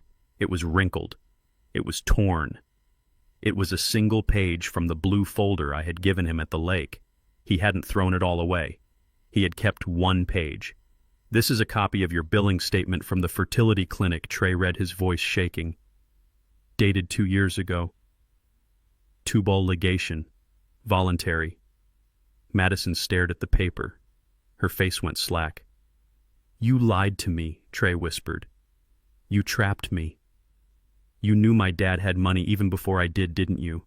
You knew he was the safety net, and you used a fake pregnancy to make sure I wouldn't leave when things got hard." Madison's face changed. The fear vanished. The anger vanished. It was replaced by something colder. Contempt. "So what if I did?" she said, crossing her arms. "You were a good Mark, Trey. You were sweet. You were dumb. And you had a rich daddy, even if he dressed like a bum. I did what I had to do to survive. My parents are broke. I needed a way out. Trey looked at her as if she were a stranger. I loved you, he said. Love doesn't pay the bills, Madison scoffed. And right now, neither do you. So unless you are going to go fix this with your father and get us our money back, you are useless to me. Trey stared at her. The silence stretched out between them, filled with the ghosts of the future they would never have. He realized then that he was alone. He had no wife. He had no child. He had no father. He had nothing. I am leaving, he said. You can't leave, Madison laughed. You have no car, you have no money. Where are you going to go? I don't know, Trey said, walking to the door. But I am not staying here with you. He opened the door and walked out into the rain. He didn't have a jacket. He didn't have an umbrella. He just walked. He walked away from the motel, away from the lies, away from the woman who had consumed him. I didn't know he was walking. I was back in my hotel room, but I felt a shift in the air. The storm was breaking. Trey was walking toward the only place he knew. He was walking toward the truth. It would take him a while to get there. He had a lot of miles to cover and a lot of pride to swallow, but he was moving. And Madison. She was alone in a cheap motel room with a wet dress and a dead phone, realizing that for the first time in her life, she had no one left to blame but herself. The repo was complete. I hadn't just taken the car, I had taken back my son. I sat in the temporary office I had set up in one of my apartment buildings overlooking the construction of a new wing. The smell of concrete and sawdust was grounding. It was real. Unlike the piece of paper my son Trey was currently waving in my face, he had found me again. Desperation makes a man a good tracker. He looked worse than he had at the lake. His clothes were damp, his eyes were wild, and he was holding a crumpled printout like it was a winning lottery ticket. Look at it, Dad, he pleaded, slamming the paper onto my desk. Just look at it. It is an ultrasound. Dated yesterday. She is 6 weeks along. I looked at the grainy black and white image. It looked like every other ultrasound I had ever seen. It had Madison's name typed at the top. It had a date. It looked official, but I knew Madison, and I knew Photoshop. She told me about the medical records you showed me, Trey said, his voice cracking. She did have the procedure, but she had it reversed last year. She wanted to surprise me. She didn't tell me because she was afraid it wouldn't work, but it did. We are having a baby, Dad. Your grandchild. He dropped into the chair opposite me, burying his face in his hands. Please, he whispered. I know you hate her. I know you think we are trash. But don't punish the baby. We have no money for a doctor. We have no place to live. If she loses this baby because of stress, I will never forgive you. And I will never forgive myself. I watched him. My son. He wanted to believe this so badly. He needed this baby to be real because if it wasn't, then he had thrown his life away for absolutely nothing. The baby was the only thing that gave his suffering meaning. I leaned back in my chair, clasping my hands. I needed to play this perfectly. If I just told him it was fake, he wouldn't believe me. He was inoculated against my truth now. He needed to see the lie with his own eyes. He needed to watch the ink run. Okay, Trey, I said. He looked up, hope warring with suspicion in his eyes. Okay. What does that mean? It means I am not a monster, I said. I will not let my grandchild grow up in a motel. If Madison is pregnant, then that child is a Freeman, and Freemans are taken care of. Trey let out a breath he seemed to have been holding for days. Thank you. Oh God, thank you, Dad. I held up a hand. But I have conditions. Anything, Trey said. Anything. I am prepared to set up a trust fund, I said. $1 million. It will cover all medical expenses, housing for the three of you, and the child's education. It will be activated immediately. Trey's eyes widened. $1 million. It was their salvation. It was the winning ticket. But I continued, my voice hardening. I am not handing over a check based on a printout from a strip mall clinic. This is a significant investment, Trey. I need verification. Independent verification. What do you mean, Trey asked. I mean, I have made an appointment with Dr. Evans at the City Medical Center for tomorrow morning at 10 a.m. He is the best OBGYN in the state. He is my personal physician's colleague. Madison will go there. She will undergo a full examination and a blood test supervised by him. Once Dr. Evans hands me the positive result, I sign the trust fund papers. Trey hesitated. Why, can't we just go to her doctor? No, I said firmly. Her doctor could be her cousin. Her doctor could be a template she downloaded online. Dr. Evans. Tomorrow. 10 a.m. Take it or leave it. Trey stood up. He grabbed the ultrasound. Fine. We will be there. And when he proves she is pregnant, you are going to apologize to her. I will do more than apologize, Trey, I said. I will buy her a house. Trey ran out of the office. He was calling Madison before he even hit the elevator. I waited until he was gone. Then I picked up my phone and called Dr. Evans. She is coming, I said. I am ready, Bernard Evans replied. My staff is on high alert. The trap was set. Now I just had to wait for the rat to smell the cheese. The next morning, the waiting room of the city medical center was quiet. I sat in the corner reading a newspaper. Trey and Madison arrived at 9:55 a.m. Madison looked pale. She was wearing a loose dress, holding her stomach protectively. She saw me and sneered, but there was fear in her eyes. Real fear. She knew she wasn't pregnant. She knew that in 20 minutes a blood test would expose her. She had 20 minutes to pull off a miracle. I watched as Trey went to the reception desk to check them in. I need to use the restroom, Madison announced loudly. My bladder is tiny right now. You know how it is. She walked toward the hallway, but she didn't go to the public restroom in the lobby. She turned down the corridor toward the lab area. I stood up and followed her, keeping my distance. She didn't see me. She was focused on a young nurse who was pushing a cart of samples near the service elevator. Madison grabbed the nurse's arm. I moved closer, ducking into an alcove where I could hear. Please, Madison was whispering, her voice frantic. You have to help me. I am desperate. Ma'am, you can't be back here, the nurse said, startled. Look! Madison reached into her purse. She pulled out a thick envelope. It was cash, the last of the cash she had likely pawned her engagement ring for. This is $5,000. It is all I have. I just need you to swap a sample. Just one urine sample. I need a positive. Please. My father-in-law is trying to cut me off. He is abusive. I just need time. The nurse stared at the money. She looked young, tired. $5,000 was a lot of money. I don't know, the nurse stammered. I could lose my job. You won't lose anything, Madison pressed, shoving the envelope into the nurse's scrub pocket. Just take the cup I give you and put a positive label on it. No one has to know. Please, do it for a sister. The nurse looked around. She put her hand on the envelope. Okay, she whispered. Give it to me. Madison let out a sob of relief. Thank you. Thank you so much. That was the moment. I stepped out from the alcove. Officer, I said, my voice booming down the hallway. Now. 2 uniformed police officers stepped out from the stairwell behind the nurse. They had been waiting. The nurse wasn't just a nurse. She was an undercover officer I had arranged through a private security contact who worked with the hospital's internal affairs. Dr. Evans ran a tight ship. He didn't tolerate bribery. Madison froze. The color drained from her face, leaving her looking like a wax doll. The nurse took the envelope out of her pocket and handed it to the officer. Attempted bribery of medical staff, she said, her voice losing the nervous tremor instantly. Solicitation of falsified medical records. No! Madison screamed, backing away. No, this is a setup. He set me up. Trey came running down the hallway, attracted by the shouting. Madison. What is happening? Trey asked, looking between the police and his wife. She tried to buy a positive pregnancy test, Trey, I said, walking toward them. She tried to bribe the nurse with $5,000 to fake the results. Trey looked at Madison. He looked at the cash in the evidence bag the officer was holding. Is that true? Trey asked, his voice barely audible. Madison looked at him. Her eyes were wild, feral. She was cornered. I had to, she shrieked. He forced me. Your father forced me. He was going to leave us on the street. I did it for us, Trey. I did it for the money. So there is no baby, Trey said. The words came out heavy like stones falling from his mouth. There never was, Madison spat. I told you I am sterile.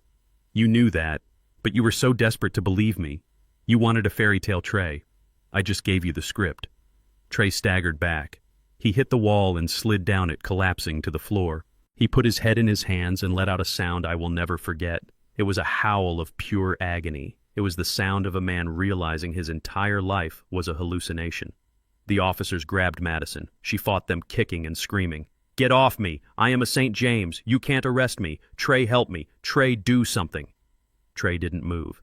He didn't look up. He just sat on the floor of the hospital corridor crying for the child that never existed. They dragged her away. The sound of her screaming faded down the hall. I walked over to my son. I stood over him. I didn't offer him a hand. He wasn't ready to stand yet. "She is gone, Trey," I said. "The lie is gone." He looked up at me. His face was wet with tears. "I have nothing, Dad. I have absolutely nothing." "You have the truth," I said. "And that is worth more than $1 million. I turned and walked away. I had to go to the precinct. I had to file the statement. The trap had sprung. The rat was caught. But the nest wasn't empty yet. There were still 2 more rats hiding in the dark, and they were about to get desperate. The holding cell at the precinct was cold and smelled of bleach and regret. Madison was being processed for attempted bribery and fraud. Her bail was set high thanks to the flight risk she posed and her lack of local address. She needed $10,000 to walk out. She didn't have 10 cents. Her one phone call went to her parents.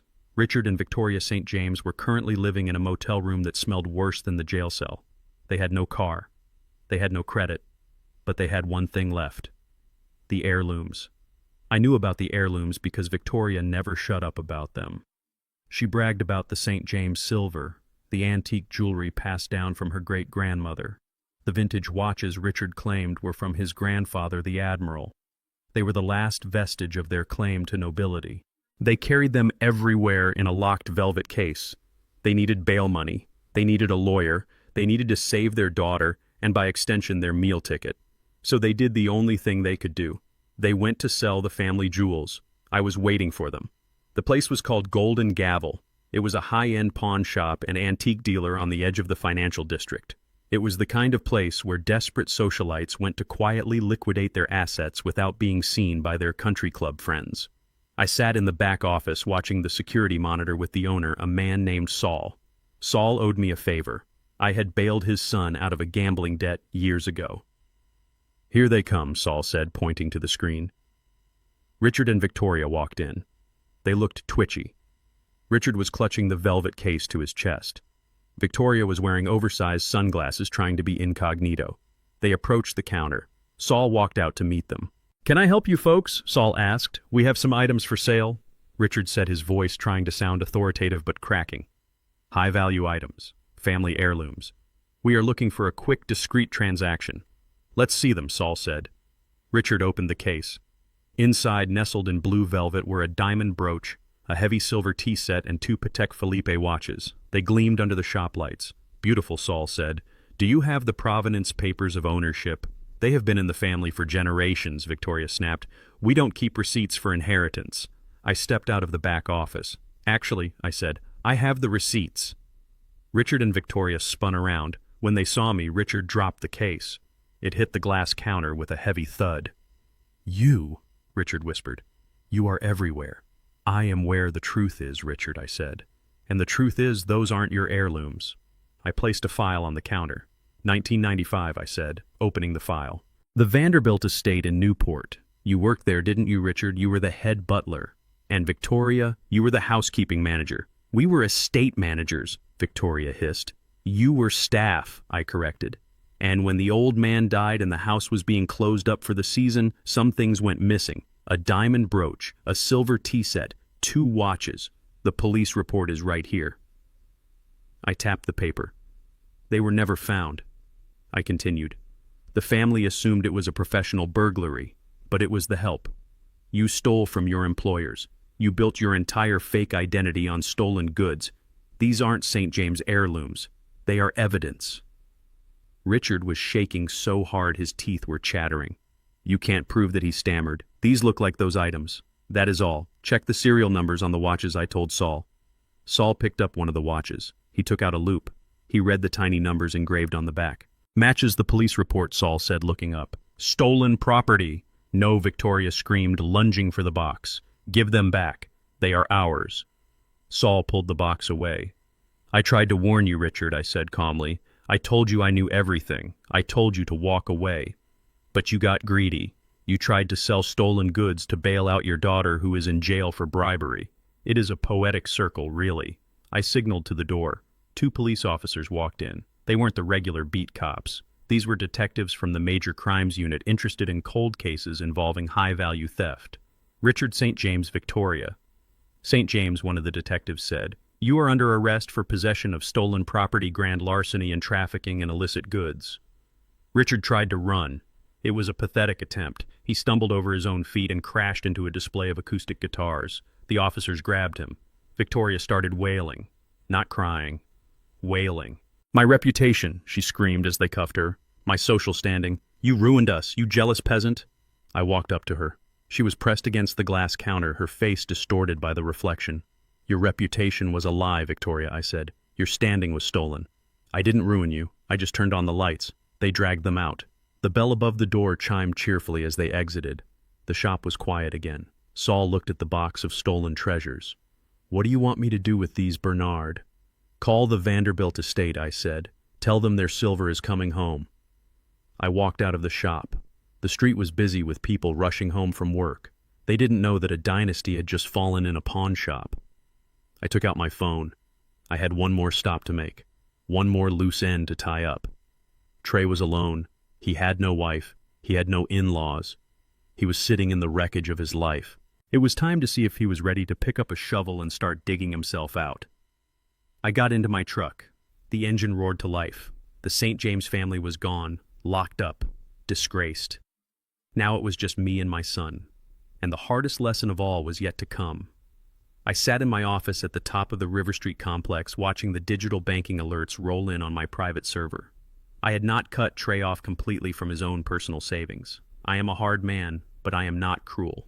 He had a joint savings account with Madison containing $15,000. It was money he had saved from his salary over 5 years. It was his last lifeline, his emergency fund, the only thing standing between him and the street. But at 9:02 a.m. on a Tuesday, that lifeline was severed. Alert. Wire transfer. $15,000. Recipient Miller and Associates Criminal Defense. I stared at the screen.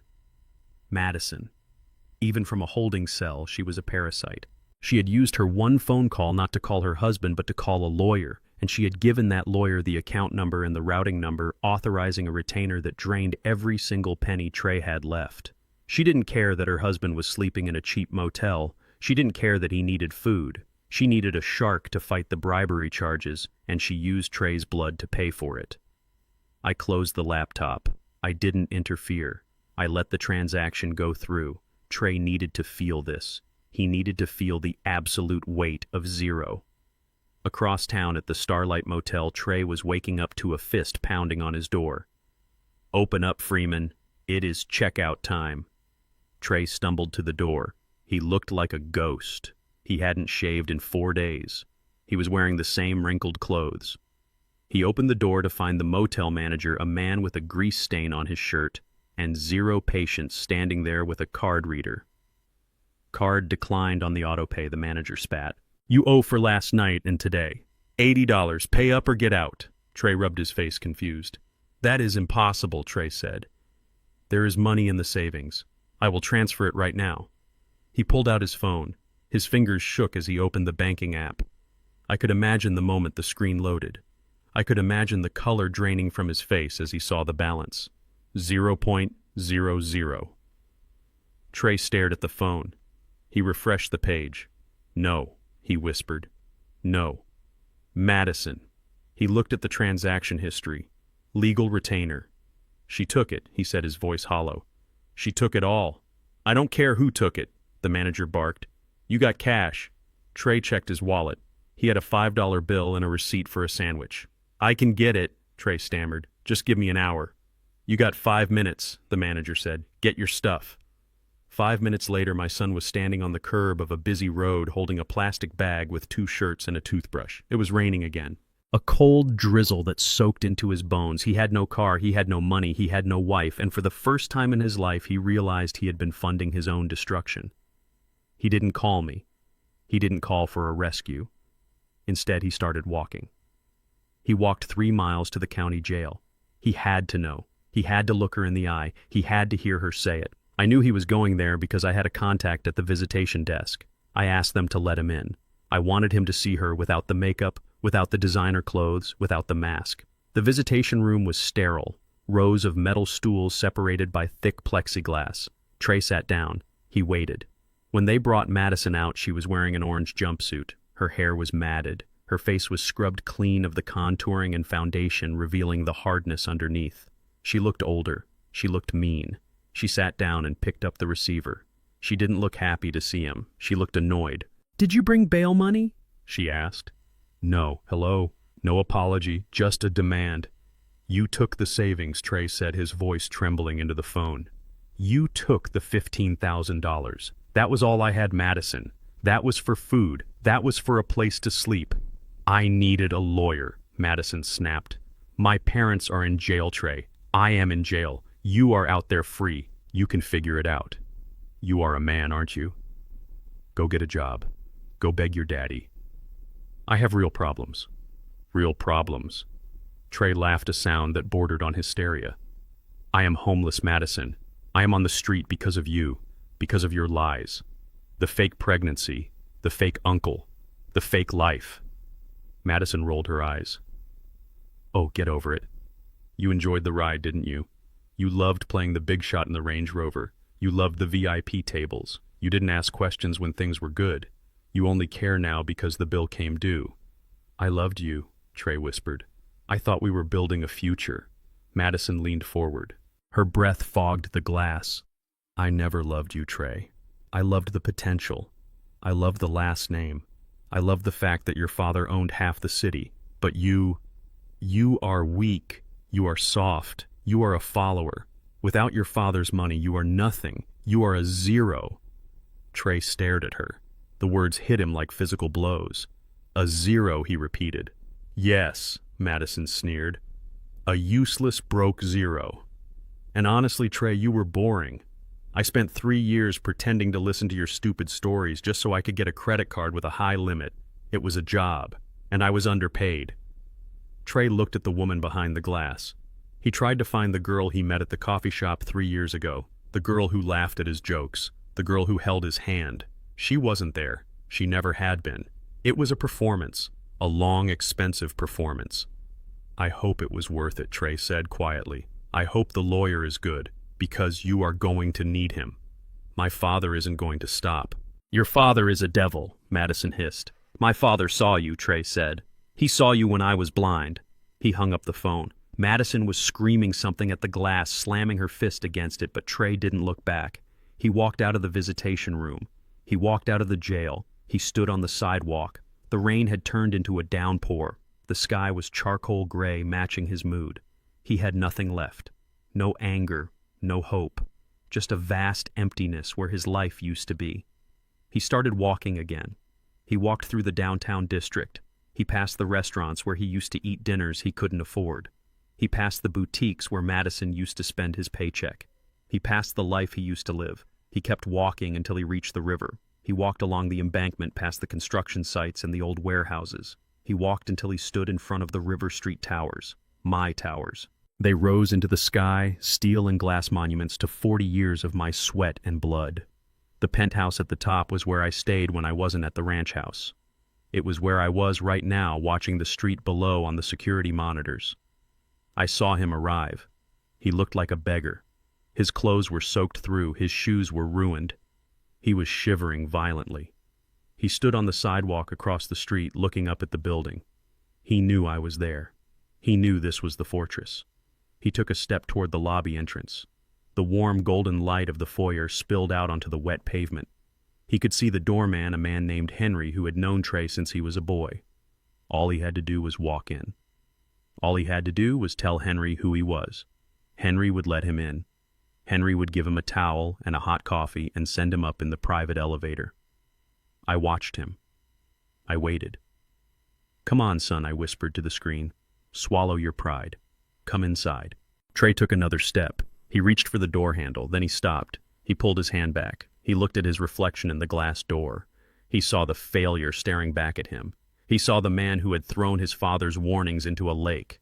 He saw the man who had chosen a grifter over his own blood. He couldn't do it. The shame was a physical wall he couldn't breach. He backed away. He retreated into the shadows of the awning next door. He leaned against the brick wall, sliding down until he was sitting on the cold, wet concrete. He pulled his knees to his chest and buried his head in his arms. He was going to sleep on the street. He was going to sleep outside his father's castle because he didn't feel worthy to enter the gate. I watched him for a long time. I watched the passers-by ignore him. I watched the rain pool around his boots. My heart ached.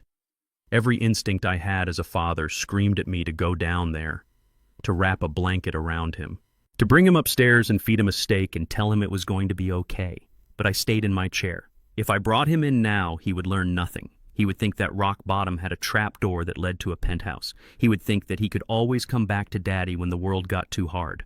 He needed to survive the night. He needed to know that he could survive the night without me. He needed to break completely so he could be rebuilt properly. I picked up the phone and called Henry the doorman. Mr. Freeman. Henry answered. Henry, there is a young man sitting under the awning next door, I said. I see him, sir. Shall I chase him off? No, I said. Leave him, but keep an eye on the cameras. Make sure no one bothers him. If he is still there at 5 a.m., call me. Understood, sir. I hung up. I turned off the lights in the penthouse. I sat in the dark watching the small, huddled figure of my son on the monitor. This was the crucible. This was the fire. Tomorrow morning, if he was still there, I would offer him a hand. But it wouldn't be a hand up to the penthouse. It would be a hand that held a shovel, because the only way back to the top was to start digging from the bottom. I closed my eyes, but I didn't sleep. I kept vigil over my son, the boy who had to die so the man could be born. The sun rose over the city like a gray bruise, revealing the wet streets and the harsh reality of the morning after. I watched the clock in the lobby hit 5 a.m. I adjusted my denim jacket, picked up a heavy canvas bag I had packed the night before, and took the service elevator down to the street level.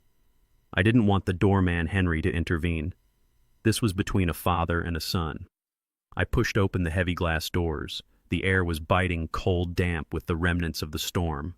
Trey was still there. He was huddled in the corner of the brick alcove, shivering violently, his tuxedo pants stained with mud, his expensive dress shoes ruined by the puddles. He looked like a pile of discarded laundry.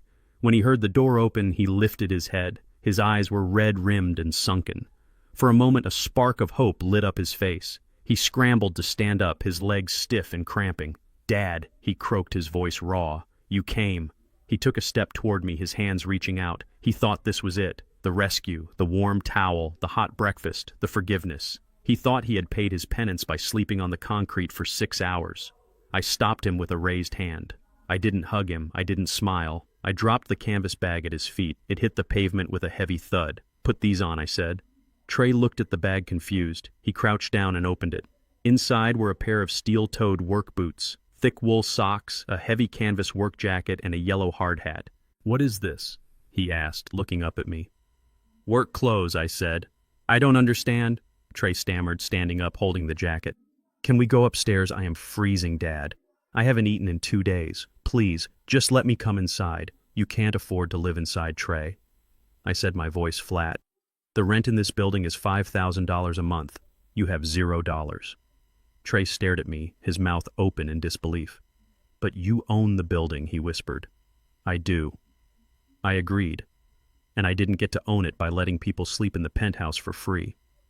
I reached into my pocket and pulled out a $50 bill. I held it out to him. "There is a motel 3 blocks down on 4th Street. The Starlight is too expensive for you now. Go to the Travelers Inn. It is $30 a night. That leaves you $20 for food. Get a hot meal. Sleep. Shower." Trey didn't take the money. He just stood there shaking. "Dad, please. I learned my lesson, I swear. Madison is gone. I am sorry. I just want to come home." "You don't have a home, son," I said, shoving the bill into his shirt pocket. "You burned it down. Now you have to build a new one." I pointed to a piece of paper taped to the hard hat. "That is an address," I said. "It is the new foundation site for the Metro West expansion. Be there tomorrow morning at 6 a.m. sharp. Ask for Sal. Tell him you are the new general laborer. The pay is $15 an hour. If you are 1 minute late, don't bother showing up." Laborer Trey choked out. "Dad, I have a degree in marketing. I am a white-collar professional. I can't dig ditches." "Your degree didn't stop you from being conned by a grifter," I said. And your marketing skills didn't keep a roof over your head. Right now, you are a man with a strong back and no options. Sal needs guys to haul cement. You take the job or you starve. It is your choice. I turned around and walked back toward the glass doors. Dad Trey screamed behind me. Dad, don't walk away, please. I am your son. I stopped. I didn't turn around. I know who you are, I said. That is why I am doing this. I walked inside and signaled Henry to lock the door. I watched from the lobby as Trey stood there in the rain holding the yellow hard hat like it was an alien object. He cried for a minute. Then he wiped his face. He picked up the boots. He took the $50, and he started walking toward the Travelers Inn. He had taken the first step. The next 3 months were hell for Trey. I made sure of it. I called Sal, the foreman at the Metro West site. Sal was an old friend, a man with hands like shovels and a voice like a cement mixer. I told him the truth. I told him that the new kid was my son and that I wanted him treated like he was nobody. No special favors, no light duty. If he slacked off, fire him. I visited the site occasionally just to check on the progress of the build. I watched from the air-conditioned trailer while my son learned what work actually was. The first week he looked like he was going to die. He was slower than the other men. He struggled to lift the bags of concrete. He got blisters on his hands that bled. He got sunburned. He came home to his cheap motel room every night, too tired to even eat. Sal rode him hard. Move it. Freeman Sal would yell, his voice booming over the noise of the excavators. You think this is a country club? Pick up that shovel. My grandmother digs faster than you. The other workers laughed at him. They called him college boy. They made him fetch coffee and clean the porta potties. They didn't know he was the owner's son. They just saw a soft kid who had never done a hard day's labor in his life. But Trey didn't quit. That was the surprise. Every morning at 5:45 a.m. he was at the gate waiting for it to open. He taped up his blisters. He learned how to lift with his legs. He stopped complaining about the heat. One afternoon in the second month, I saw him sitting on a stack of lumber eating a sandwich he had brought from home. He wasn't on his phone. He wasn't scrolling Instagram. He was just eating, staring at the steel skeleton of the building rising out of the ground. Sal walked up to me. He is getting stronger. Sal grunted. He stopped whining about his back. Yesterday he stayed late to help clean up the site without asking for overtime. Keep pushing him, I said. He is not a bad kid, Bernard Sal said. He just needed to sweat the dumb out of his system. He still has a lot of dumb left, I said. Give him another month. By the third month, Trey had changed.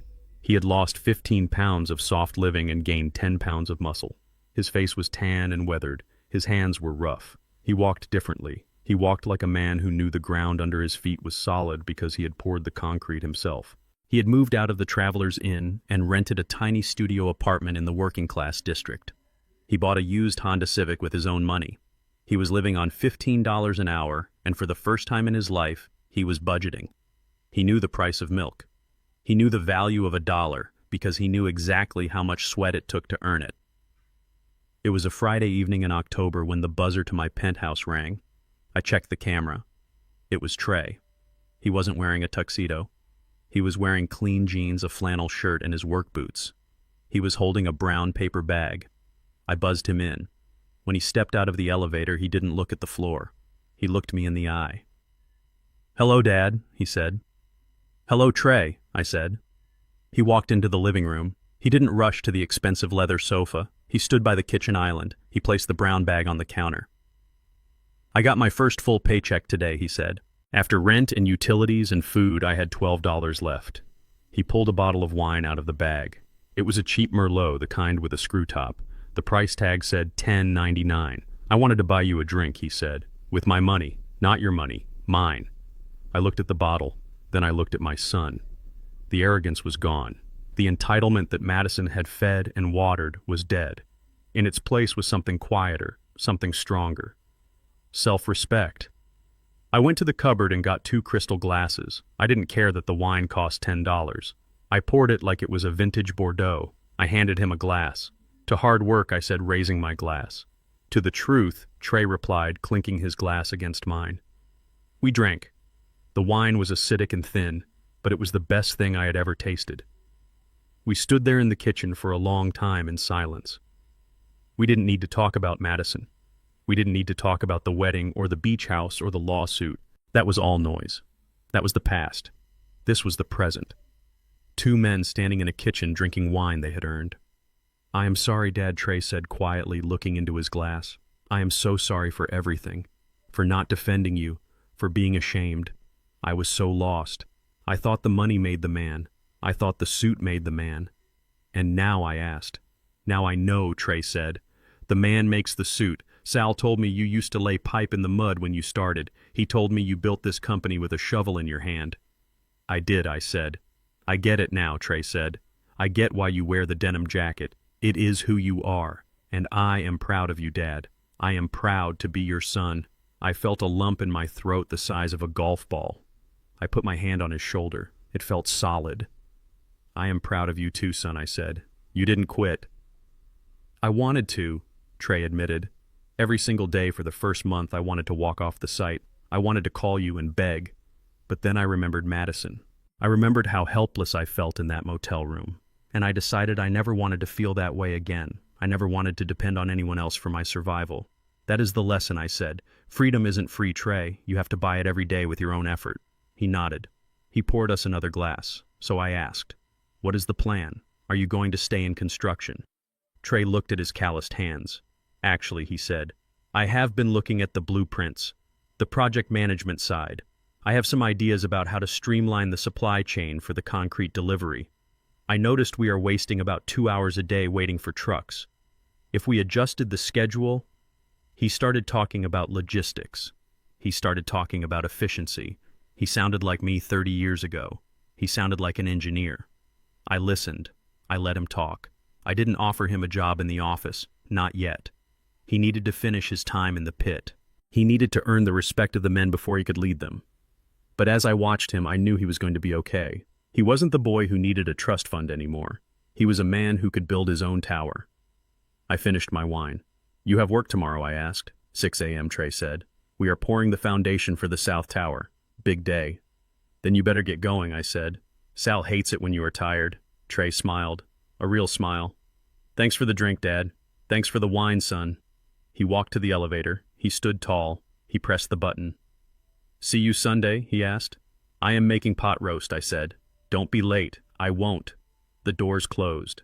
I was alone in the penthouse again, but the silence wasn't heavy anymore. It was light. It was full of promise. I walked to the window and looked out at the city lights. Somewhere down there in a small apartment, my son was sleeping, preparing for another day of hard, honest work. The hardest lesson was over. He had survived the fall. Now he was learning how to climb. But the final checkmate was still to come. Madison St. James was quiet, but she wasn't dead. She was out on bail and she was hungry. She would try one last time to get a piece of the pie. She would try to use the divorce court to take what she couldn't steal. She didn't know that the pie was made of concrete and I had already mixed the batch. I smiled at the city. Bring it on, Madison, I thought. Trey is ready, and so am I. It was a gray Tuesday in November when the process server found Trey at the Metro West construction site. My son was knee-deep in wet concrete, smoothing the foundation of what would become a parking structure. He wiped his hands on his canvas pants, took the envelope and signed for it without flinching. He didn't call me in a panic. He didn't cry. He just put the envelope in his truck and went back to work. Madison St. James was out on bail. She had scraped together the $10,000 from a shady payday lender, putting up her future divorce settlement as collateral. She was betting everything on one final hand. She had found a lawyer named Silas Thorne, a man who smelled of cheap cologne and desperation to take her case on contingency. Thorne believed the hype. He believed the Freeman family was an endless fountain of cash, and he wanted to drink. The divorce petition was a masterpiece of delusion. Madison was demanding 50% of all marital assets. She listed the beach house, the penthouse apartment, the construction company, and the Freeman family trust as joint property. She claimed that Trey had misled her about his finances, causing her emotional distress and financial hardship. She valued Trey's net worth at $6 million. She wanted $3 million in cash plus alimony of $10,000 a month for 5 years to maintain the lifestyle to which she had become accustomed. I read the filing into my office and laughed. It was the laugh of a man watching a thief try to rob a bank vault with a plastic spoon. She had become accustomed to a lifestyle she never paid for, and now she wanted a court order to force me to keep funding it. Trey came over for dinner that night. He placed the papers on the kitchen island next to the salad bowl. "She wants half," he said calmly, taking a bite of a roll. "Half of what I asked," pouring him a glass of water. "Half of what she thinks I have," Trey replied. "She thinks I am a silent partner in your business. She thinks the trust fund is mine to access whenever I want. She thinks the beach house was legally gifted to us even though we never signed a deed." "And what do you think?" I asked. "I think she is going to be very disappointed," Trey said. He didn't look worried. He looked tired, but it was the good kind of tired, the kind that comes from a day of honest work. He wasn't the scared boy who slept in his car anymore. He was a man who knew exactly what he was worth, and he knew it wasn't measured in millions. "We have a court date in 3 weeks," he said. "Cohen is representing me. He says you need to be there. I will be there, I promised. I wouldn't miss it for the world." The day of the hearing arrived with a biting wind that rattled the windows of the Superior Court. Madison arrived wearing a modest black dress and pearls, trying to play the part of the scorned, sophisticated wife. But the cracks were showing. Her roots were showing. Her eyes were darting around the room with the frantic energy of a trapped animal. She sat next to Silas Thorne, who was arranging stacks of paper on his table, trying to look intimidating. Trey walked in wearing a simple suit he had bought off the rack at a department store. It fit him better than the tuxedo ever had because he stood up straight in it. He sat down next to Cohen and didn't even glance at Madison. I sat in the gallery directly behind Trey. I wore my denim jacket. Madison turned around and saw me. She sneered, but her lip trembled. She knew I was the architect of her misery, but she still didn't understand the blueprint. The judge was a woman named Eleanor Vance. She was no-nonsense sharp and had zero patience for theatrics. "All right," she said, adjusting her glasses. "We are here to determine the equitable division of assets in the matter of Freeman versus Freeman. Mr. Thorne, you may proceed." Thorne stood up, buttoning his jacket. "Your Honor," he began, his voice booming, "my client was defrauded. She married Mr. Freeman under the pretense that he was a man of significant means. During their marriage, they enjoyed a lifestyle consistent with multimillionaires. Luxury vehicles, waterfront property, lavish parties. Now, Mr. Freeman claims poverty to avoid his spousal obligations. We are asking the court to pierce the corporate veil and grant my client her fair share of the Freeman family estate, which we estimate to be in excess of $12 million. Judge Vance looked at Cohen. "Mr. Cohen, your response." Cohen stood up. He didn't boom. He spoke softly, forcing everyone to lean in. "Your Honor, the plaintiff is operating under a significant misunderstanding of the facts. My client, Mr. Trey Freeman, has no claim to the Freeman family estate. He has no ownership interest in metro infrastructure. He is not a trustee of the Freeman Trust. He is in fact a general laborer currently earning $15 an hour." Madison laughed out loud. "A laborer, please. He is the heir. It is all his." "Order," Judge Vance snapped. "Mr. Cohen, call your witness." "I call Mr. Bernard Freeman," Cohen said. I stood up and walked to the stand. I swore on the Bible. I sat down and looked at Madison. "Mr. Freeman," Cohen asked, "can you explain to the court the financial relationship between yourself and your son?" "I can," I said, my voice steady. "My son Trey is an employee of a subsidiary of my company. He was hired 3 months ago as a general laborer. Before that, he was unemployed for 8 months. And the assets," Cohen asked. "The beach house, the penthouse, the cars. Who owns those?" "I do," I said. "Or rather, the Freeman Revocable Trust does. And I am the sole trustee and beneficiary of that trust." Thorne jumped up. "Objection. The son is certainly a beneficiary. It is a family trust." I pulled a document from my inside pocket. "I have the trust deed here." "Your Honor," I said, handing it to the bailiff. Judge Vance took the document. She put on her reading glasses. She scanned the pages.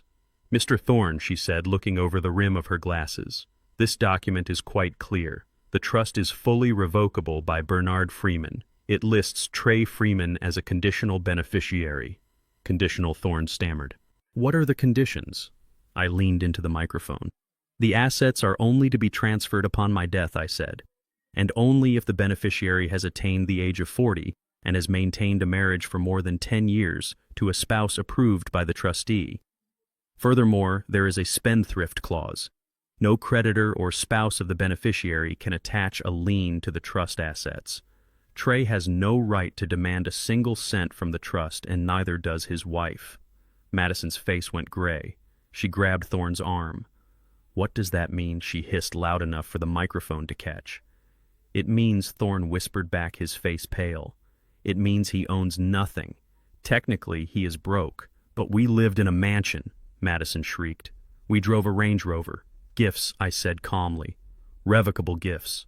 I let you stay in my house. I let you drive my car. But I never gave them to you.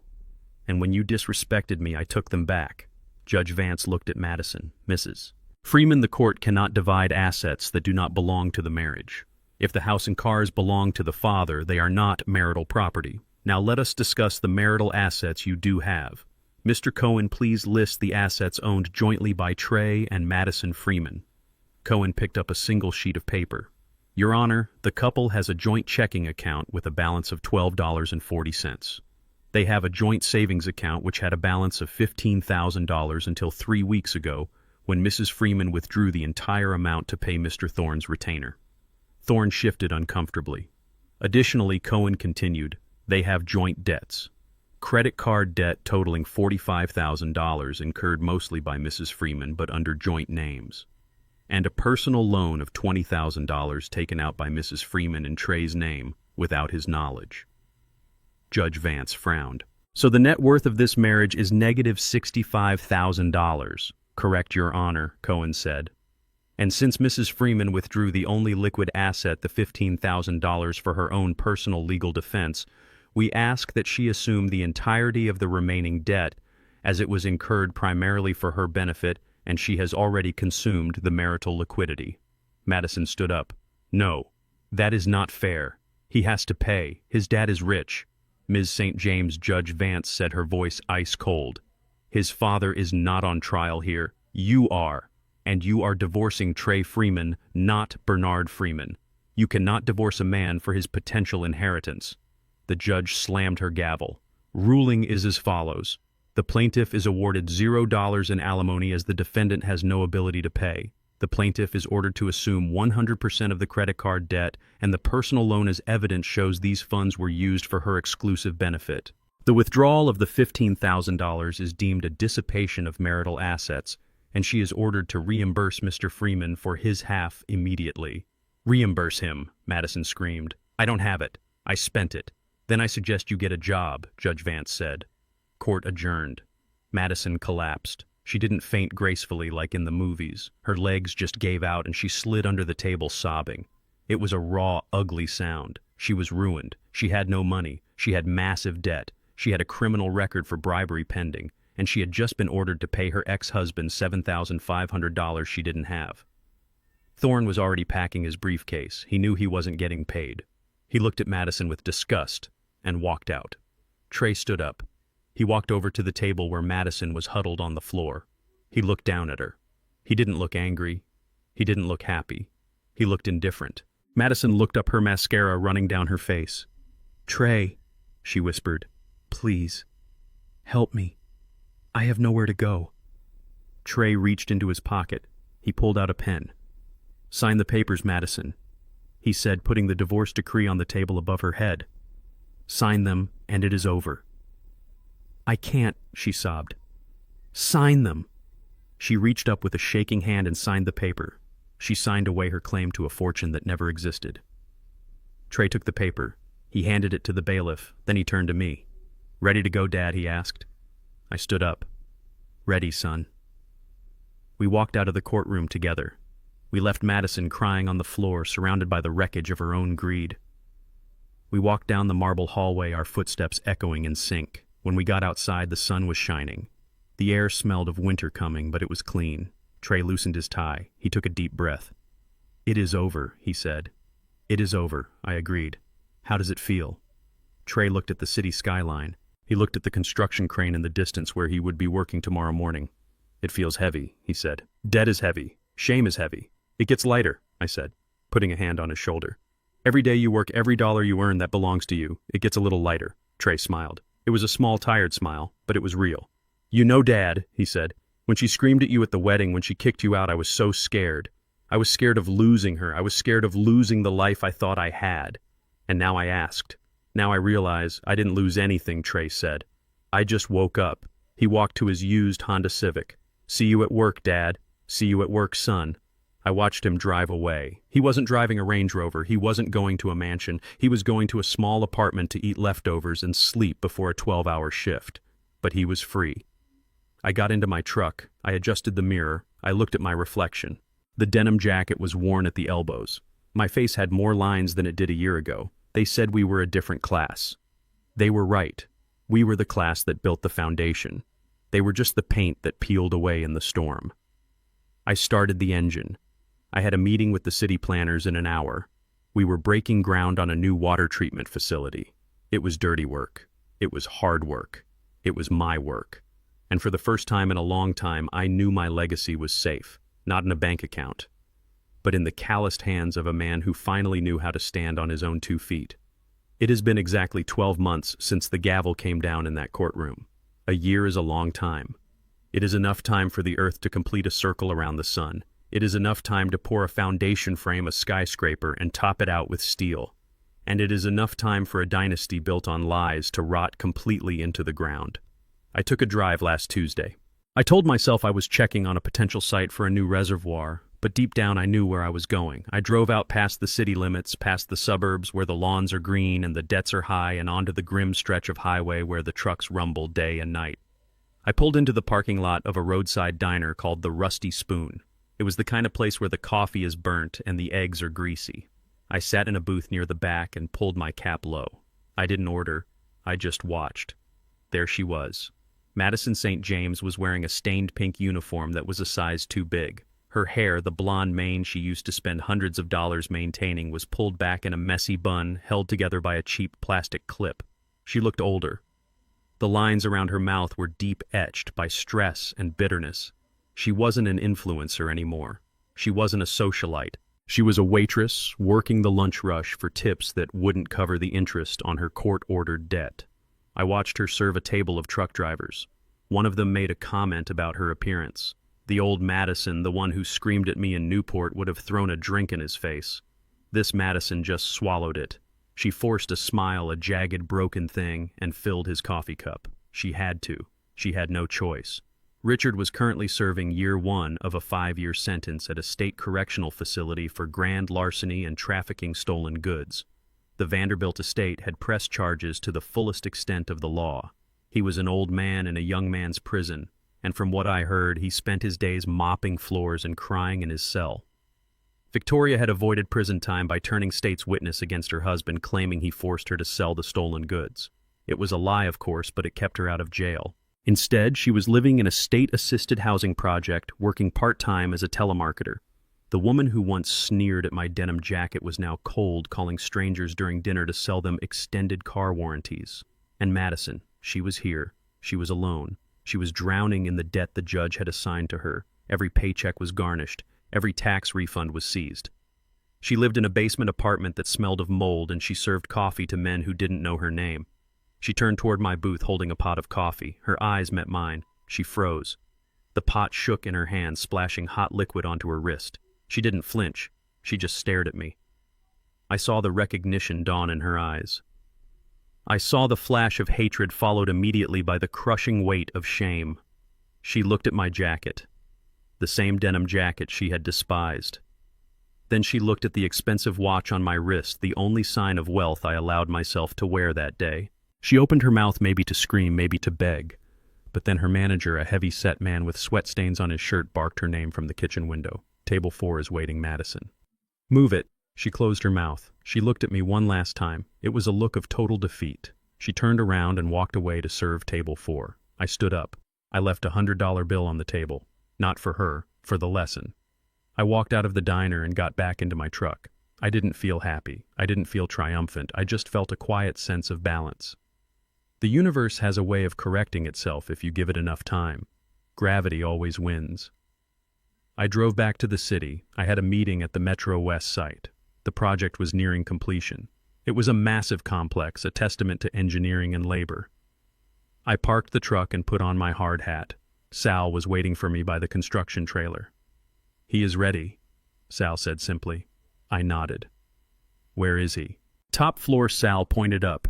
He is checking the final rivets on the south beam. He wouldn't sign off on it until he inspected it himself. I took the construction elevator up. The wind whipped through the open steel skeleton of the building. We were 30 stories up. The city spread out below us, a grid of gray and green. I saw Trey. He was kneeling on a steel beam hooked in by his safety harness. He was holding a blueprint in one hand and a caliper in the other. He was measuring the gap in a joint. He looked different. His face was leaner, his jawline sharper. There was a scar on his left cheek from a piece of rebar that had swung too close a month ago. He didn't cover it with makeup. He wore it like a badge. He stood up when he saw me. He wiped his hands on his pants. "Hey, Dad," he said. His voice was deeper, steadier. "How does it look?" I asked. "Tolerance is within 0.02%, Trey said, tapping the beam. "It is tight. It will hold against a hurricane." "Good work," I said.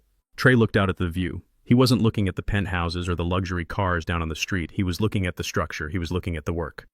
"Sal tells me you caught a mistake in the supply chain logistics last week," I said. "You saved us $40,000 on concrete delivery." It was obvious, Trey shrugged. The trucks were routing through the tunnel during rush hour.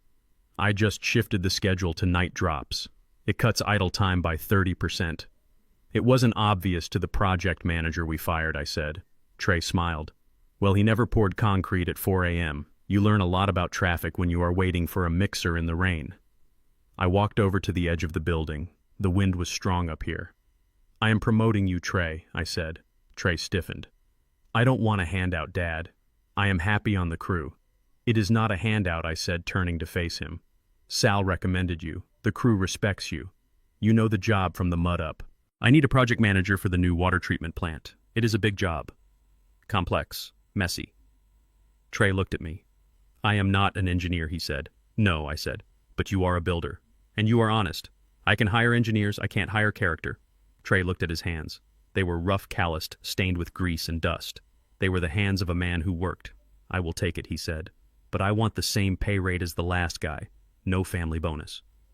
"Deal," I said, extending my hand. He shook it. His grip was iron.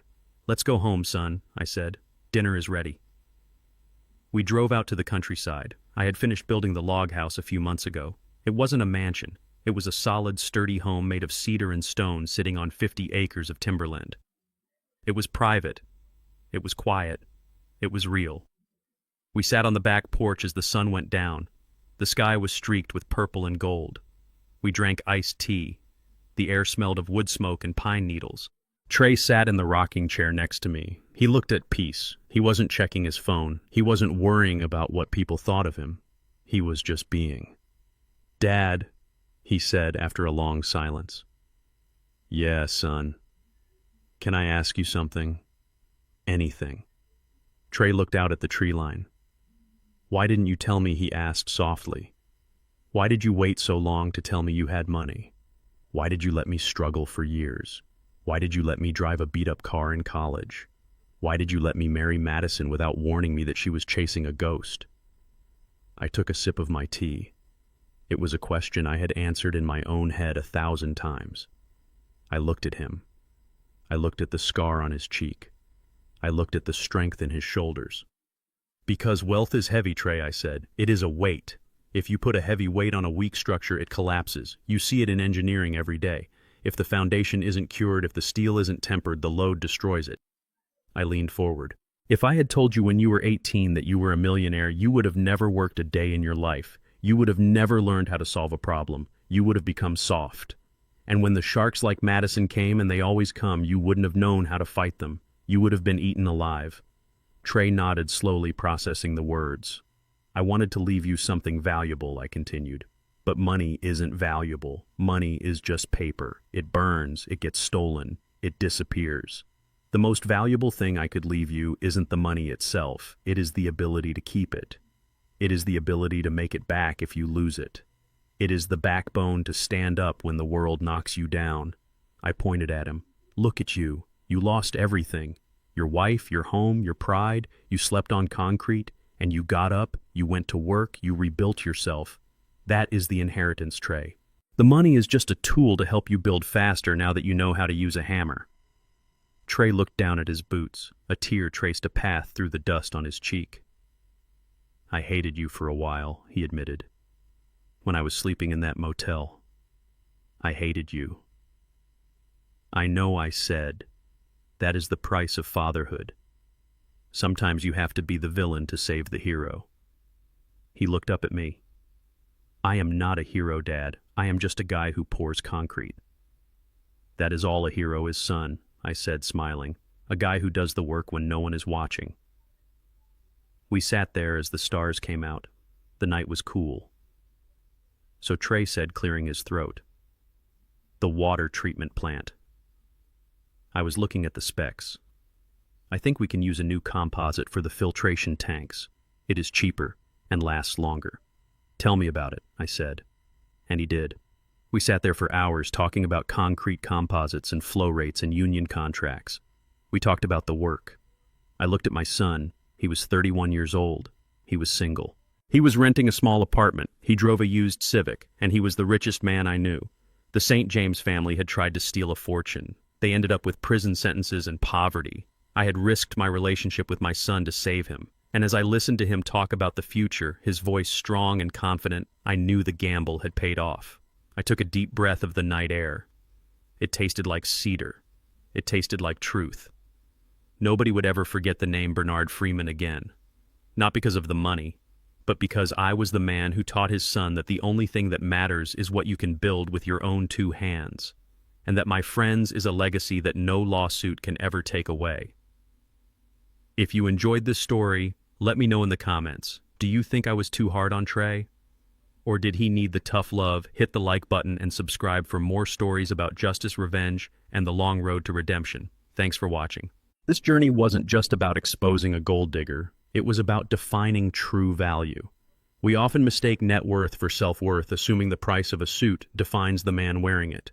But I learned that shielding your children from every struggle only weakens them. To truly love someone, sometimes you must let them fall so they can learn to stand on their own. Money is merely a tool, but character is the architect. A legacy built on lies will always collapse, but one built on honest sweat and integrity is stormproof. If you agree that character matters more than cash, hit that like button and subscribe for more stories where justice is served cold.